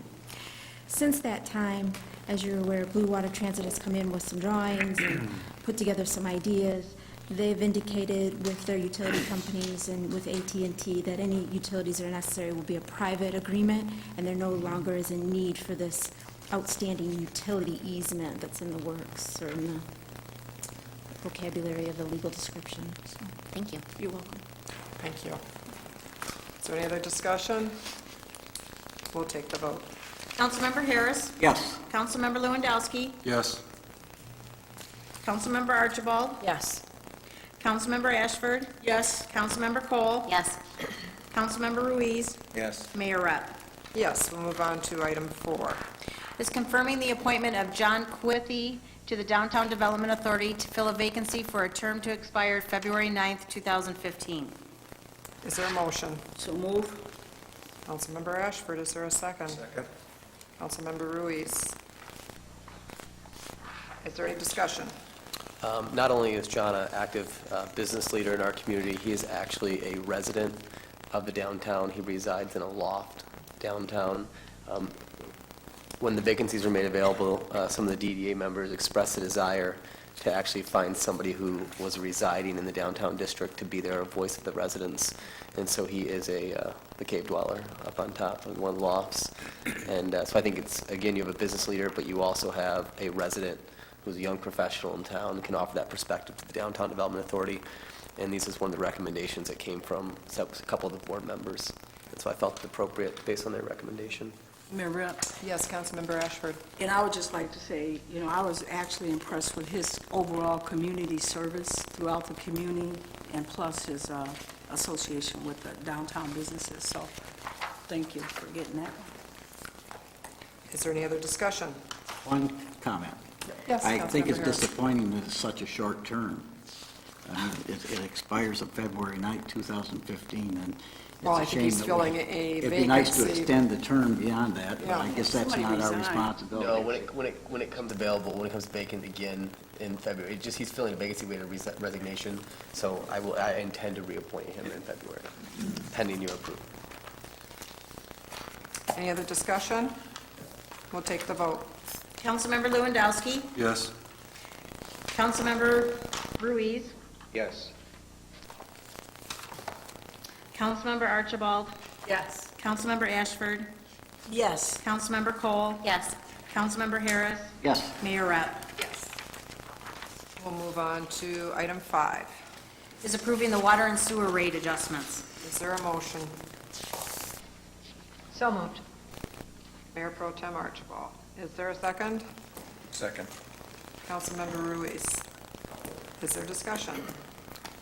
Mayor Rep. Yes. Councilmember Cole. I've heard from several people tonight mentioning the difference between the readiness to serve versus usage rate, and I know that that was something that I had inquired about when we first started this process, the difference between making it a flat rate for residents and having it based on that usage so that there was some control over that, which is what I was hearing from people tonight. I felt it was very well explained from a legal kind of a standpoint at the initial workshop that we had, and I was hoping that Mr. Freed or maybe somebody from our legal department could speak to that a little bit, the difference in why it's set up the way it is. Excellent. The reason why we use the readiness to serve fee is there is a certain level of fixed cost to providing the services of water and sewer readily available to your property. Whether or not you use your water at all or you use lots of water, the cost to providing that readiness to serve is a fixed cost, meaning whether or not you use your water or not, there's a water and sewer main in front of your house, and there's a cost to that luxury. And that fixed cost is what we try to project as the long-term fixed cost of operating, meaning your bonds, construction costs, those are long-term fixed costs, hard numbers that we can use as a base rate. No matter what, those costs are fixed. Whereas how much you use is more of a commodity, meaning if you use lots of water, we have to buy lots of chlorine, which fluctuates on market rate. Or if you use lots of sewage, we have to pump lots of sewage, which fluctuates on market rate as well. If we have to pump more water to your home, we have to use more pumps, and that costs more electricity. So that's why there's a base fee, which is a fixed cost, because we try to wrap, as best we can, the fixed cost for having that water and sewer in front of your house. And then the commodity, which fluctuates, is based on how much you use, and that determines how much electricity our pumps take and how much chlorine we have to buy. So that's why we use a fixed cost and a commodity cost, the readiness to serve fee. Because whether or not we use a gallon of water or millions and millions of gallons of water and sewage a day, the cost for having that water and sewer main in front of your home, that cost for having the water storage tank on the north and south side of town, that cost for having a water filtration plant, that cost for having a wastewater treatment plant are still there, are still incurred. So that is where the readiness to serve fee comes for the fixed costs that are still incurred, whether or not we use lots of water or no water. Did that? Yes, thank you. Thank you. And if I can, the reason why we have gone to the readiness to serve fee is because we believe that is the most equitable and fair way to distribute the cost of the infrastructure. So there was a lot of thought, there's some legal reasons behind that as well, so that's why it's structured that way. So, Thank you. You're welcome. Other discussion from council? Mayor Rep. Yes, Councilmember Can I just Harris. run through some of the things? I've spent a lot of time back and forth with City Manager Freed and looking at some of the histories. And let's just kind of look back and see what we discussed here. 22 cities in Michigan have income tax. Almost one-third are in financial distress, which we're predicted to be. Portland was warned in 2007 by then City Manager Tomian that we are headed in the same direction. Now we are warned that at this point again, we're at that point again due to the sewer separation. Let's look at the causes and failures in this dilemma. Was the project not started when it was not mandated? Did we kick the can down the road when it was voluntary? Apparently never was a long-term plan to cover the cost actual start that was mandated by law. In 2007, a comprehensive community forums, we were asked to visit the issues and plan for the future. So what happened? With again, the intent for a long-term solution, and the long-term solution was, the target was 50 years. Well, as a result of those discussions, we listed 18 of the most important services were selected for importance. 18 services were selected to eliminate. Although we have seen some of these addressed, it appears they weren't comprehensive enough. Outside the studies for future rate structure were dismissed. Council was led to believe that after 3 years of no increase, their proposals of 6% and 3 3/4 were sufficient. Like 2007, the concerns of pension, fixed incomes, and ability to pay, again, are being dismissed. Let's look at the budget. The budget from 2010 to 2014-15, we have requested these following numbers. We've had increases in general government 26 occasions. We've had increases in the expenses for public safety 12 times. We've had an increase in the amount of appropriations for public works 17 times. We've had an increase in recreation funding, which is very broad if you look at the budget. That's 25 times. Other public improvements, 11 times. Special revenue funds, 21 times. Enterprise funds, 9 times. Wastewater and sewer and water, 29 times. Internal services, 11 times. Tax increment, 14 times. Only one community served by Port Huron has a different rate for 5/8 and 3/4 services. And the only different one is Kimball Township, and they have a $5 in the ready-to-service fee. Everybody else charges the same for 5/8 and 3/4, which we don't. It's a fairly large amount. So I guess my question is, we're looking forward, the way that the council's going to come up here tonight, we're looking at what's going to happen by 2016. That's the plan. I think we got to look beyond that. I think that, whatever happens here tonight, I think we have to look at some way to control this, whether we set future things at the rate of inflation or not to exceed the rate of inflation. We have to do something. I think we've got some people that are working on it now that are different from what we've had in the past. I think Carl had the right answers and stuff, but evidently that for whatever reason, we decided not to go in that direction. We got a lot of things to solve, and I don't think just throwing a rate increase is the right thing to do at the right time. Thank you. I appreciate that sentiment. Let me give my, from a outsider looking in perspective on the history of Port Huron, as I grasp it as your relatively new city manager. Over the last 15 years, we have taken $15 million from the general fund, dollars that could have been used for police, fire, paying down our healthcare, our post-retirement healthcare benefits, our unfunded liabilities. In addition to the bills of the day, we have over $100 million of unfunded liabilities that money could have been used for, but instead we subsidized the water and sewer rates. From the land purchase fund, we took an additional $30 million to subsidize the land purchase fund, a totaling of $45 million that could have been used for infrastructure, capital needs, paying down the unfunded liabilities. Also during that time, the recession, our employees have not had raises. In addition to not having raises, we have reduced our workforce by more than 25%, meaning we have a significantly less amount of workers today doing the same jobs that we did several years ago. So they're doing more work for the same pay, but not only that, we've reformed our health care benefits, increasing deductibles. We've reformed our retirement. We're now employees pay between 8 and 10%. So instead of now they're we're doing more work for getting a pay cut, because now they're taking 10% of their pay and putting it toward their pensions. Now they have higher deductibles. So our employees have pay freezes, paid more for retirement, restructured retirement. We went from now to a hybrid plan, so we've restructured our retirement. We've restructured our benefits. They're paying out of pocket for higher deductibles, higher co-pays. During that time, we've also reduced our expenses by consolidating programs. We've reduced more than 30% of our workers and utilities. About 21 employees no longer exist, savings of $18 million, or $1.8 million annually. In addition to that, we've gotten smart. We've invested in energy efficiency projects, saving about $330,000 a year. We've worked with our local farmers to take sewage sludge that we used to incinerate. We now farm apply it, saving about $590,000 a year. We've taken drastic measures. And in the last 6 months, we've developed a plan of action to reduce general government expenditures by more than $500,000 through reduced overtime, new partnerships, and reduced discretionary spending. But at the same time, we have a current structural deficit of about $5.9 million.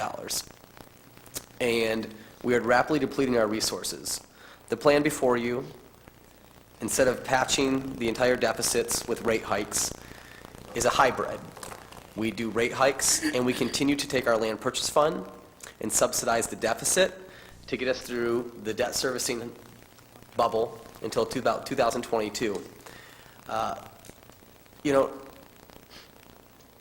If there was a better option, if there was new revenue streams we could create, I would bring them. This is an incredibly difficult position as a new manager to bring to you. I assure you, I would not have brought this to council if I didn't think, genuinely, within the next 24 to 36 months, you'll begin tapping your reserve funds to a degree that you will breach your bond covenants, putting us in a legal precarious position as our bondholders could call in the debt. Beyond that, I don't believe that these deficits will be allowed to continue, and I believe that either the bondholders or larger powers that be will come to address them for us. The proposal you have today is an $11.79 increase, including about $2.2 million of subsidies from the Land Purchase Fund. If left unchecked and we do nothing, this problem will compound annually until eventually we breach our bond covenants and our hands are tied and we are forced to address the issue. And at that time, we will be forced to address it through rate hikes because we will have no subsidy money left. So we'll be forced to do a huge rate hike that will be almost double what we're currently proposing, if not more than that, because of our inaction.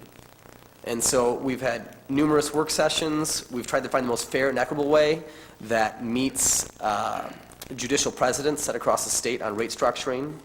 We've tried to find a model which was the least burdensome to our residents. Is this going to be hard on poor people? Is this going to be hard on people on fixed incomes? Absolutely. That's the most wrenching part about this situation is growing up poor, I recognize that this will hurt poor people. But I also think about those poor people and what will happen in 24 to 36 months and longer when we will be forced with even massive more rate hikes because we'll have no subsidy money left to subsidize the rates until we get through the debt and the debt bubble. And so I recognize everything you're saying, but that's the brief history. That's where we're at. It's not like we sat idly by.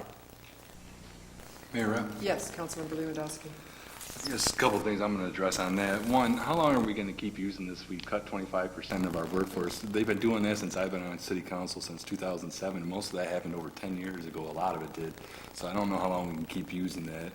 But also on the same fact that he said that we've reduced our costs, but yet our readiness to serve costs haven't come down at all. We've, like you said, took the infrastructure upgrades and some other things that we've done, and our readiness to serve fee hasn't come down at all by any means on that. And, we've reduced our costs on adding that. Now, I don't support adding this to our readiness to serve fee because, one, I said, right now, if you look at your quarterly bill, your readiness to serve fee is, I think, $75, $80. You're going to add $30 on top of that. So you're going to be about $100 to $110 before you even use a drop of water. And then you're going to have your water costs on top of that. And then if you have multiple units, you're going to be paying $30 for every unit that you have in there, even though you might only have 1 meter. So I just don't think that's a fair way to do it. And he says it's a fair way. I don't know where he's getting that it's fair to do it that way from. Secondly, I said 7 months ago, we sat up in the conference room. Up there, was it 408, whatever room that is up there. And they told us 3.5% over the next three years is what we need. That's what our department heads, our city manager at the time told us. And they all stood up there and I know somebody asked the question, are you sure? And they all told us yes. And not only on top of that, they said we also have enough money to give everybody a 1% bonus. So everybody in the city last year got a 1% bonus when supposedly we're struggling. We're supposed to be struggling, and yet nobody tells us this, and we're getting information that we're supposed to make our judgments on that clearly is not true, or is not accurate, one of the two.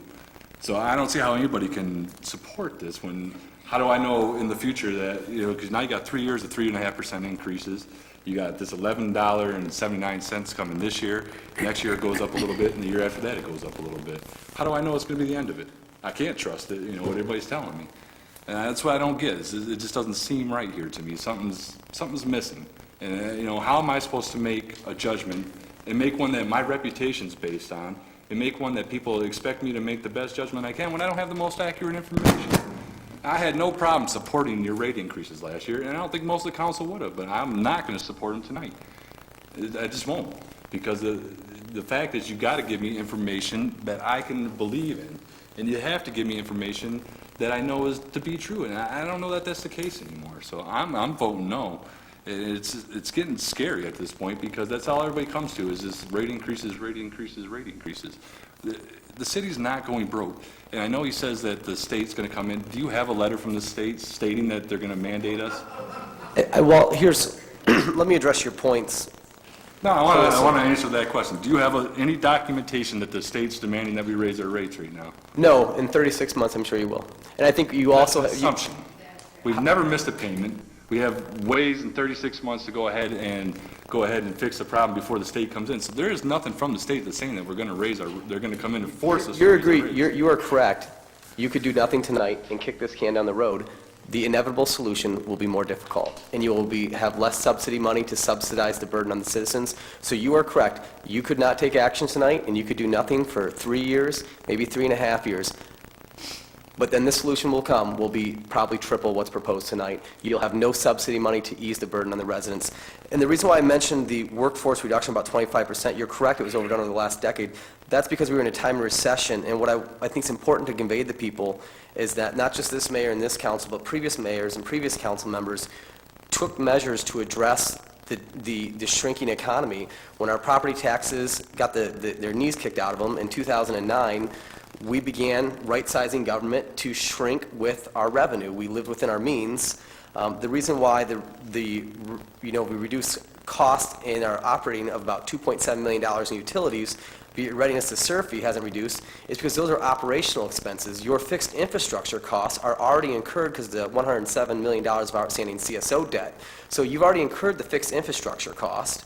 What you reduced is the operational cost, and that was essentially reduced the deficit. But you still had the deficit. Had you not taken those, instead of dealing with a $5 million deficit, you'd have about a $7.7 million deficit tonight, but we're only dealing with a $5 million deficit. The reason, again, why the readiness to serve fee hasn't decreased is because the cost for the infrastructure already in the road, already bonded out, and that we have a debt service on, is not, you can't reduce that. But not all that bonds are for the water department. Some of them are roads too, though. I mean, you're adding money on there. That's not exactly going to the water department. They're for the CSO debt is what that service is for. Debt, but you're saying into the water department, the CS or the readiness to serve fee doesn't serve roads. It serves water. Water it and serves sewer. It doesn't serve the road above it. And you're adding costs on that to serve that. I guess I'm confused. Well, you just said it's part of the CSO project, right? Now, The water and sewer, I'm talking about the water and sewer infrastructure cost. You have the water and sewer main in the road, or underground. Whether or not we reduce operational expenses by $2.7 million or not, that cost is fixed. You have bonded out $107 million to have that infrastructure there. So whether or not we reduce operational costs, there's still a fixed cost there, and that's why the readiness to serve fee hasn't dropped with our cost savings.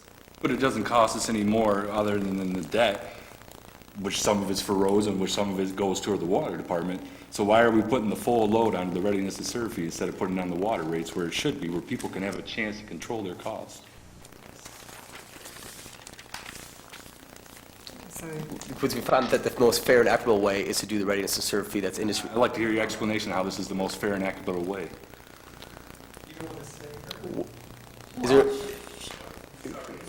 I have our legal counsel prepared a brief. At our work session a few weeks ago, we were provided with a metrics analytics to study as to why it's fair and also a legal review. I understand, I read his legal review, but I want to hear in your reasons why you think it's the most fair way to do it. You want me to? Sure. Yeah, the Bolt case says that when you increase cost, it has to be reasonably related to what you're paying for. So, and anything beyond that's a tax. And that's why I recommended that we get municipal analytics in here. They do these rate studies all over the state of Michigan. And what they had to come up with is the most amount, and honestly, that's the discussion we had with them, what's the greatest amount that the commodity side would support without exceeding the cost of the commodity part, which would make it illegal and a tax. And he gave us that number. Then everything else has to go to the infrastructure cost, which is the pipes in the ground and the infrastructure work that was done.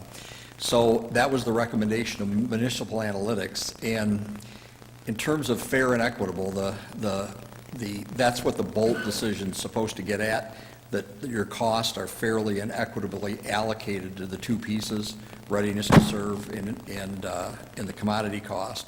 And that's what he came up with. And honestly, I looked at the numbers and I spent a lot of time talking with him, and I don't think that he could have pushed the commodity side any higher without it being an illegal tax.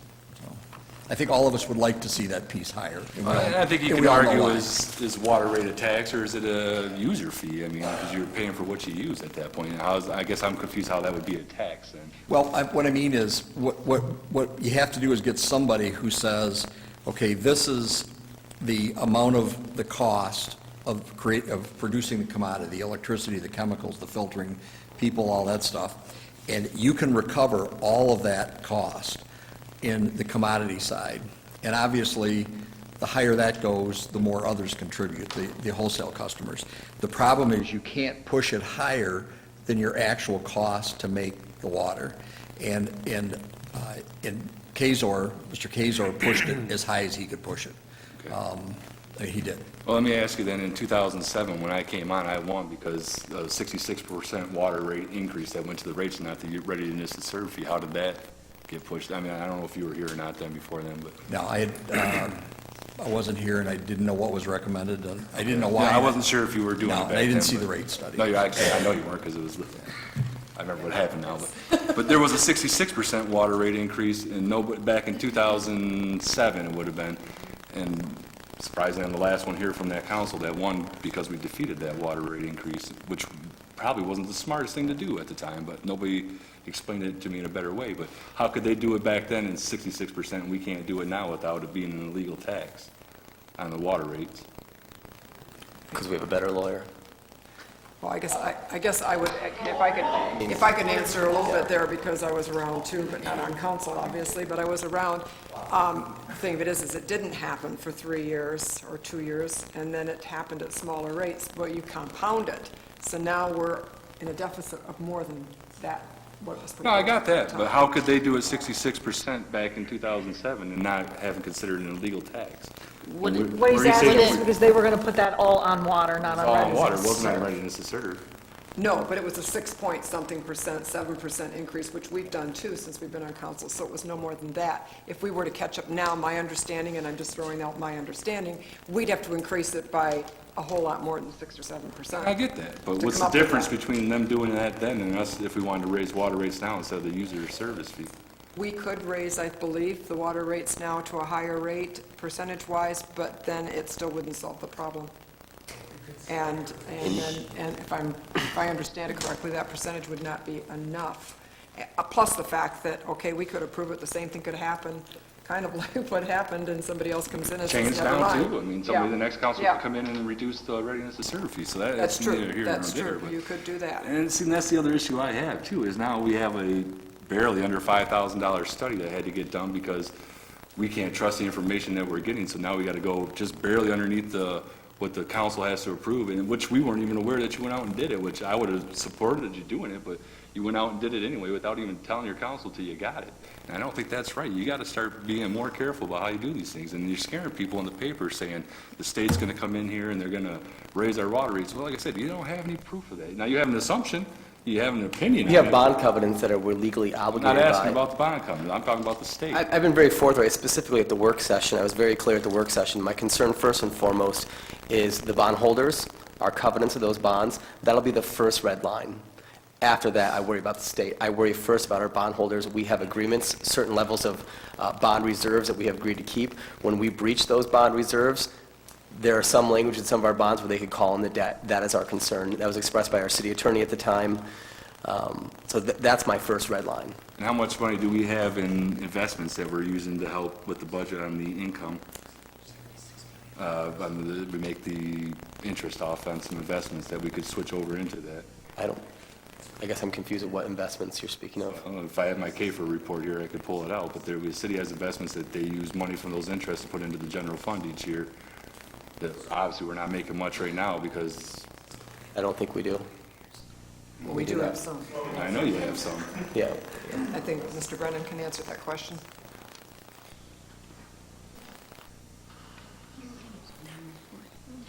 That's a terrible report, I hate. We do have our available cash. The state of Michigan only allows us to invest it with banks, and all of the interest rates we're getting begin with a zero before the point, so. Well aware, so we're not earning anything on it. We're not really earning much. We do have some cash available, but as our projection at the work session showed, in about 3 or 4 years, we'd be in a deficit cash, and by the 2020, we'd be close to, I believe it was close to 10 million in the hole. So If he's the re- worried about our bond covenant saying we don't have enough money in reserve, we could always pull some money out of that investments and put them into the reserves, right, to cover us if we needed to? No, that's our entire cash.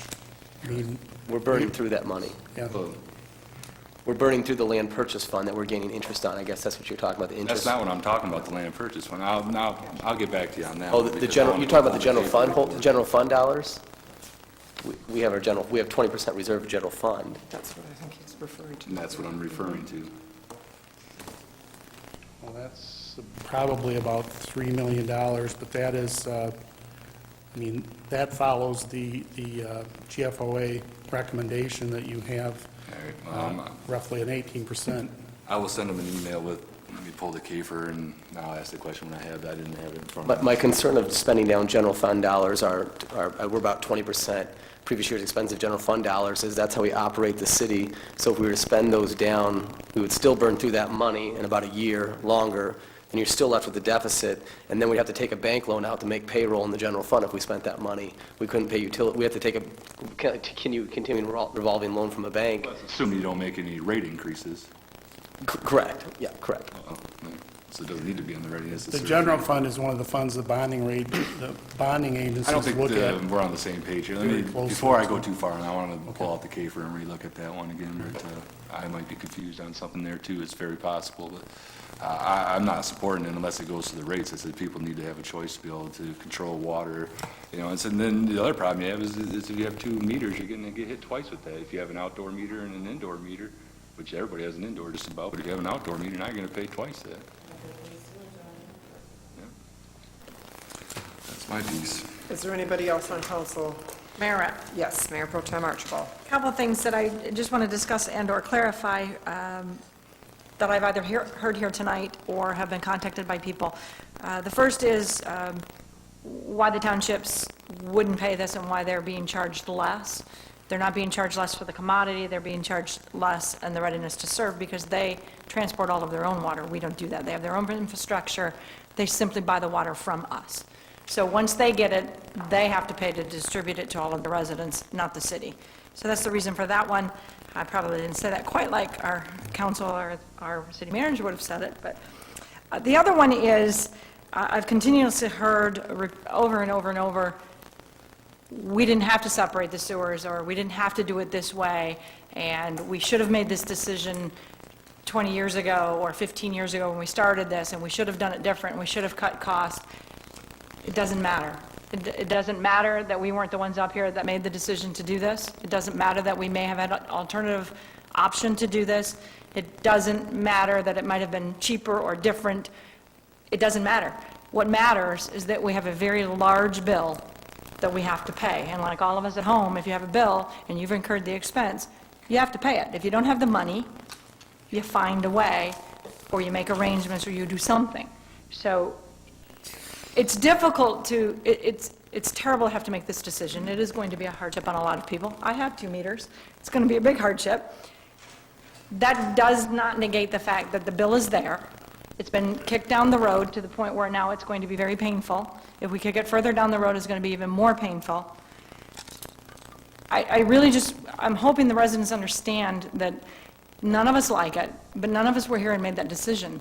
It still has to be done. We have to pay the bill. We can't just walk out and say, well, the sewers are all separated, everything's perfect, but we're not going to pay $107 million. So I don't like it. I do plan to support it. I know that's not going to be popular, but it's something that I am going to do because I think it's necessary, and I don't want the next council or the next council after that to sit there and say, well, if she would have done it, I wouldn't have to be charging you $50 a month now instead of $11.79. But what I am going to ask is that our city manager relentlessly continue to look for ways to increase revenue, to decrease cost, and to find if there is a solution down the road that maybe at one point we can come back and reduce this. But for the time being, I do believe it is the fiscally responsible thing to do. Thank you. Is there anyone else on council who wishes to speak? Mayor Rep. Yes, Councilmember Ruiz. I agree with Councilperson Archibald, and that is the fact that we have to have an element of trust in our people when they come before us and give us reports and such. There are things that pop up along the way that you sit there and question. For instance, in the element of trust, I said this before, and I've been on council for a few terms now, when Bob Clegg stands before me, I hate saying Bob Clegg, I think he's an honorable man, and he's a bright man, but boy, it costs us a ton every time you step up that podium. But I trust that it's a necessity, and I do question, I said, why? Why that pump? Why this? Why that? Because nothing is $50, that's for sure. And there's an element of trust we have in every one of our department heads. I think we're lean and mean. I have no regrets about that 1% as it was, because things had been frozen for a long, long time, and to me, it was our way of basically saying thank you for serving the city as they have, and I don't regret having done that. And there's no guarantee that it's there next year. We have no idea what's going to happen, but at the time, I think it was the right thing to do. There's no way of pointing fingers at past councils. There's no way. And had James Freed not sat there and we had someone else, that person could have said, boy, 4% or 4.5% of an increase might do well with that. I do have a question about the past city manager, and everyone saying it looked like that increase, and we've had increases right along the way, was sufficient to get us there.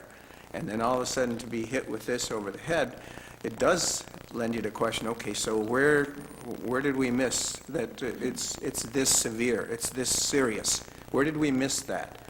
I guess I am pointing a finger there in a way, a crooked finger in a way, but we didn't know. And we're $50 a meeting people who have to trust that those experts are out there telling some things. And I don't know what the answer is there. That's a question we have to at least ponder, but again, there's back to that finger pointing. We're at the present. This is a situation we have to deal with. I am not willing to go after our police force or our fire department or the services we have. We're lean and mean as I think we possibly can have. Yes, there are some people who sit there and sit on council and talk about some of the things that come before us, but they're piddly when it comes to the overall expenses we have in this, that this city has to face. And it's that water sewer separation. We have just been bonked over the head with this thing. We didn't ask for it, but it's ours. And I think fiscally being responsible and trying to keep the city as it is and have it looked at with outside eyes as a positive place to be, I think that's the road we're trying to follow. I think there are some better times ahead of us. It's not going to help pay a water bill. I think there's going to be enough services out there, I hope, to help those who are truly in need when it comes to paying some of these bills, those that just can't handle it, because this is one generous community, and I hope those services are out there to help people with those bills, just as they are with heating bills and other things along the way. I will support this begrudgingly. I am supportive of the city manager and the fact that he brought this to us. I sat there and listened to Plant Moran's talk about all the wonderful reports we have and such. It did surprise me that we sat there and we listened, and they said, yes, your reports are fine, or you present them in a fine manner. And I asked the question, do people give advice along the way? And they said, yes, when we're asked. Well, it looks like we asked this time. And they basically said, this is what you need to do. The bond ratings are important in the overall health of this community. I think they're sufficient enough. I heard it many years sitting with the school district because they face the same situation. Yes, it looks like sometimes it looks like they have like a slush fund there. No, it's the general health of the community, the general health of the government that has to stay strong, and I think that's what we're attempting to do. There are some things I'd like to revisit. For instance, the person who has 1 meter and 5 residents, for instance, those people who have rentals, boy, that just smacking them over the head with the 5 different, and I talked to city manager about that. Is that something we can revisit down the road and take a look and see if we can tweak it perhaps? Those kinds of things are going to pop up, and maybe we can revisit them when budget time comes along. I'm not sure. It's not an easy decision, but I will be supporting it. Mayor Rep. Yes, Councilmember Ashford. Yeah, I'd just like to thank everybody. You're sitting here listening to all these comments. I actually will not be supporting this tonight. And my reasoning comes from, it's not that I don't believe in that we should raise this, because I think I was the one that Alan was referring to at the table saying, is this enough? And then all of my researched the past 2 months is that I know we have to do something, you know, it's going to get worse and worse and worse. But my problem is the people, you know, and I cannot sit here in good conscience in my heart and set that type of a burden on people. Now, if this was 2016 and we given this some stretch room, you know, to go out there and fight. I mean, we got legislature and legislative officials. I mean, we got all kind of outreach. I know James has been here only about 6 or 7 months or whatever to try to get some help. This problem is bigger than just the city of Port Huron. You know, we're not exempt. We're not the only ones experiencing this kind of a tough fight when we're talking about water rates. I mean, just next door, Detroit. So my thinking is that it's just something that we need to do as a prelude to, you know, putting this on them. I just don't know what the rush is. I know we got 2 to 3 before we go belly up or whatever, but to me, there's some hope out there and there's some fight, and we need to fight that fight. And I think it's too easy to say, let's put it on the backs of the consumer all the time, on the back of the people. I just don't get that. Just like we don't have nothing else to, you know, to grab hold to, you know. All these people that just got elected, you know, do their work. Go up there. Don't just sit up there on the 4th floor. I mean, not all of us. And then we're talking about what we've done already. Those weren't what I call sacrifices. Those are only innovative and kind of things or opportunities that happen to come our way.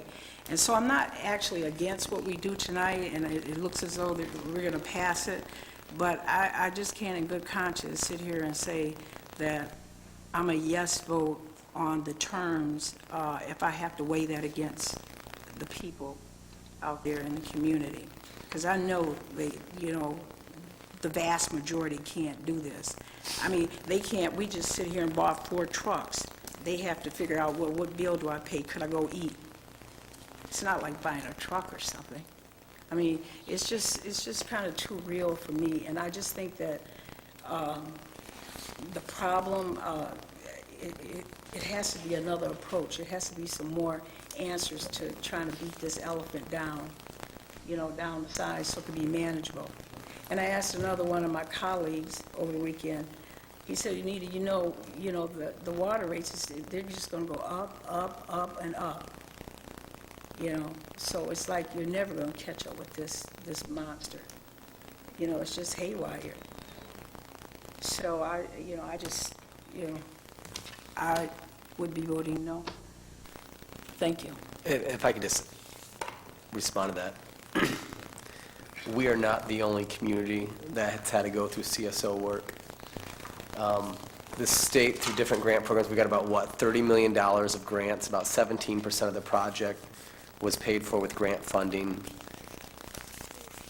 There will be no help legislatively. There will be no life raft. We will solve this problem. The state's not going to help us. If they help us, they'll have to help every other community that's forced to do the CSO work. They're not going to do that. If we delay in fixing this issue, the problem will compound. Our land purchase fund will run out of money.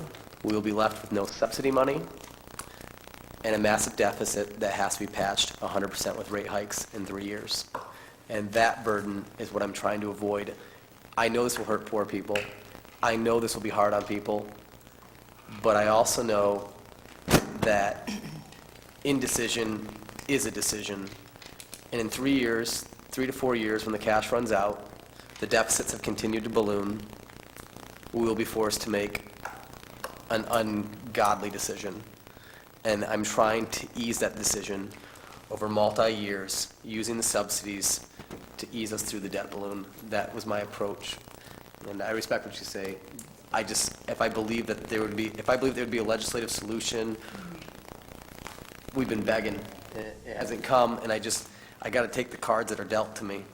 And that's kind of where we came from. And if there was a resolution, city manager, then we would obviously stop it. Yeah, absolutely. Absolutely. If the state comes in and gives us money, then our rates will reflect that. Absolutely. And we can continue to lobby the state. This, again, this was what we call an unfunded mandate. This was forced upon the city of Port Huron. Nobody asked for this. And this is what unfunded mandates from the federal government via the state look like. Yeah, they should be kicked back into their ball court, too. And I understand that, the city of Detroit, I mean, they fight, and they got all kind of groups out there, so I still am where I am. Well, seeing as I'm the only one that hasn't said anything yet, or did you have something to say? Just a Go chance ahead. to summarize my thoughts following the discussion before we take the vote. It is an awful decision to have to make. It is a huge monthly amount, and like Mayor Pro Tem Archibald, I have 2 water meters myself, so I'll be paying it double. But I do have to say that I will support this this evening. Similar reasons that other council have mentioned. A couple more points that I wanted to make, though. I know we've talked a lot about, well, what could the city do so it's not so drastic? Can we stretch it out? We are continuing to subsidize with that land purchase fund, and it's about half. I don't have that report right in front of me, but it's about half of it is still coming from what we have left in the city. So I just want residents to understand what was proposed was about $25. We understand that would be huge, but if we continue to kick this down the road, as so many people have said, then we're looking at that or potentially even more. So as significant of an increase as it is, and as hard as it is going to be to bear, it's only half of what really we need to continue to operate effectively, and it should get us to where we need to without having to make that drastic of an increase. The second thing I was hoping Mr. Freed could speak to just briefly, and it was actually Mr. Harris who brought it to our attention at the last, there was a clause for hardship for senior citizens that had like a $10,000 income. And could you just share that we're going to take a look at that threshold? Yeah, we're looking at the cost of subsidies required from the general fund to raise that. We'll bring you a couple of proposals. We also have a question of validation. How do we validate income? So those kind of operational details we're trying to work out. But we are looking at some numbers. I sent out a memo to council, I believe, earlier on this month, essentially summarizing what our initial findings were. But we are running those numbers. And that's something we would have to do at a budget time because it would have effects on the general fund via the subsidies. And so we have to run those projections. And we're hoping to bring you something probably at the first of the year. If it's not too much of an effect on the general budget, we could probably do something in January or February. If it's going to be a huge number, we should probably look at it in the budget time. But I hope to bring you back something in January, February for that. Thank you. Not to steal Mr. Harris's thunder, but I just wanted to make sure the public was aware of that because I've heard some figures mentioned this evening, 15,000, 17,000, and we're looking at, just wanted the public to be aware of that. So that's it. I will be supporting this evening. It is a terribly difficult decision, and I know it will be difficult for our residents. Mayor, two things real quick, and I know I have already spoken, but I would like James to, he talked about raising that for the hardship, but if he could explain for the residents and for those watching that the hardship is out there in case they don't know about it and how they go about getting that.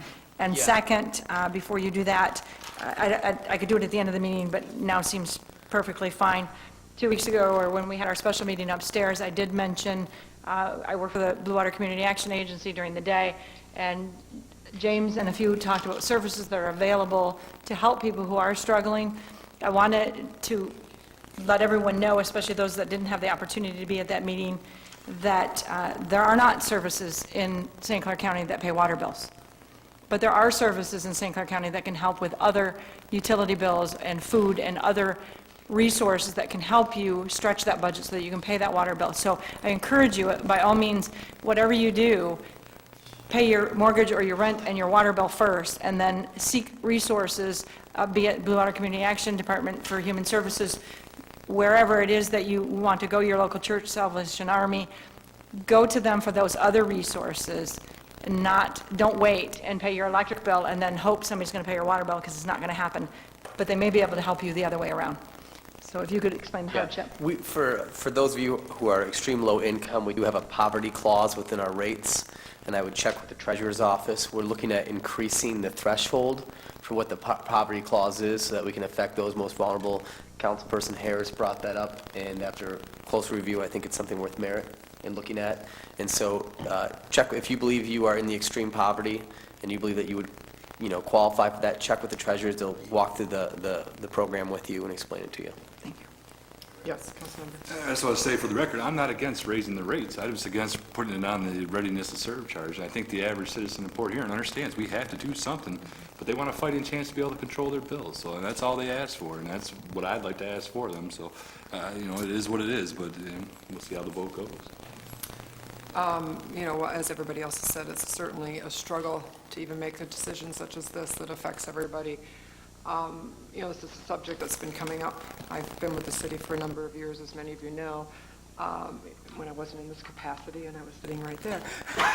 And so this subject matter has certainly come up over the years and since the late 90s, and it's something that we've heard about all along as far as how it was going to bankrupt the city. I mean, that was talked about 20 years ago, that this was going to be a huge burden on our city, and many, many ways were discussed at that time as to how to pay for it. Pay-as-you-go is certainly nice if you could do it, and there was even an option, and the voters were given the opportunity to vote on a millage increase to pay for the debt. That failed. Now, I guess in looking back in retrospect, I guess that might have been the better thing, because it was 2 or 3 mills. I can't remember exactly what it was. It might have been 3 mills. Certainly, that would have probably, when you start accumulating that many years ago, we would have been in a better shoot. But you can't say, you can't, it's done. It's like Mayor Pro Tem Archibald said. You can second guess, go back and say, we should have fought harder. We did fight. Back in the late 90s, we fought not to have this burden for our city. And that it was explained about the income level, it was explained about a lot of things, and consequently, we lost the fight, and we still had to do it, and in a shorter time than most other people had to do it. And so therefore, that struggle has been there on how to pay for it all these years. And with revenues dropping, as they have in the city, as they have in everybody's individual homes, et cetera, over the last little while, it's been hard to pay what we need to pay on that debt.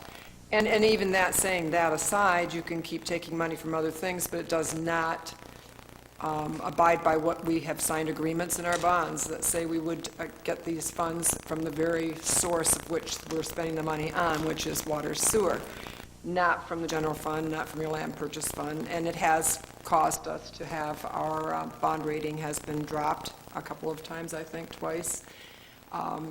Should we need that for anything else, that would cause us to have to pay, we have had to pay a higher interest rate because of that, so that's another area. And we can second guess ourselves and go through this many, many times, but I guess I would say, and obviously James brought this to us. He's been here for 6 months. He obviously did not cause the issue. He certainly did not make it come through. I mean, it's been something that's been there. I'm just as guilty as the next person for hoping that we didn't have to do this. I mean, every time you go up for election and you end up standing up there, and that's the pivotal question. And but to be fiscally responsible, we don't have much choice in having to make some sort of a raise in this. And I agree, if we don't do it now, because we haven't done it at the rate we should have done it, or we probably wouldn't have this big jump right now. The longer you do it, the higher the rate goes up each time. I don't disagree with you on the difference between having it on usage and readiness to serve. I brought that same thing up, and I trust that, from what I've heard from our city attorney and that type of thing, that is not the proper way to go about it, and that we need to do it this way.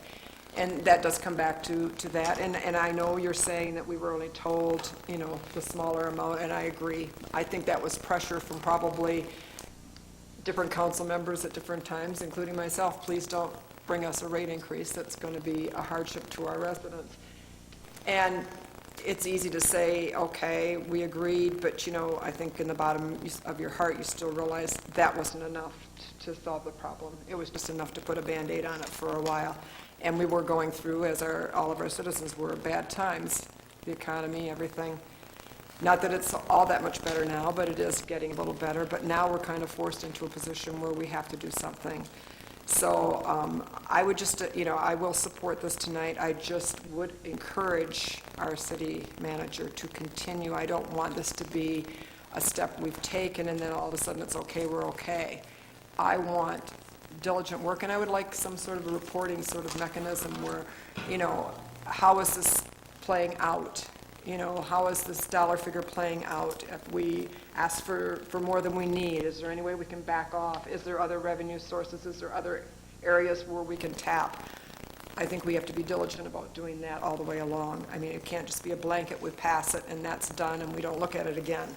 No, So I agree. I want that kind of accountability. I'm assuming that that's what we're going to get. And I think there's some structural budget issues. Councilman Lewandowski has pointed out things like we should be bidding out insurance on an annual basis. That's something that hasn't been done. That's something we're going to do in budget time. Councilman Harris has brought up some things with benefits that need to be looked at. I don't want people to assume that we're doing this and we will fall into complacency.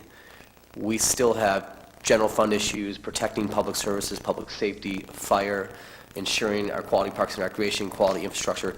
These are still real challenges that are going to require real leadership in the coming years.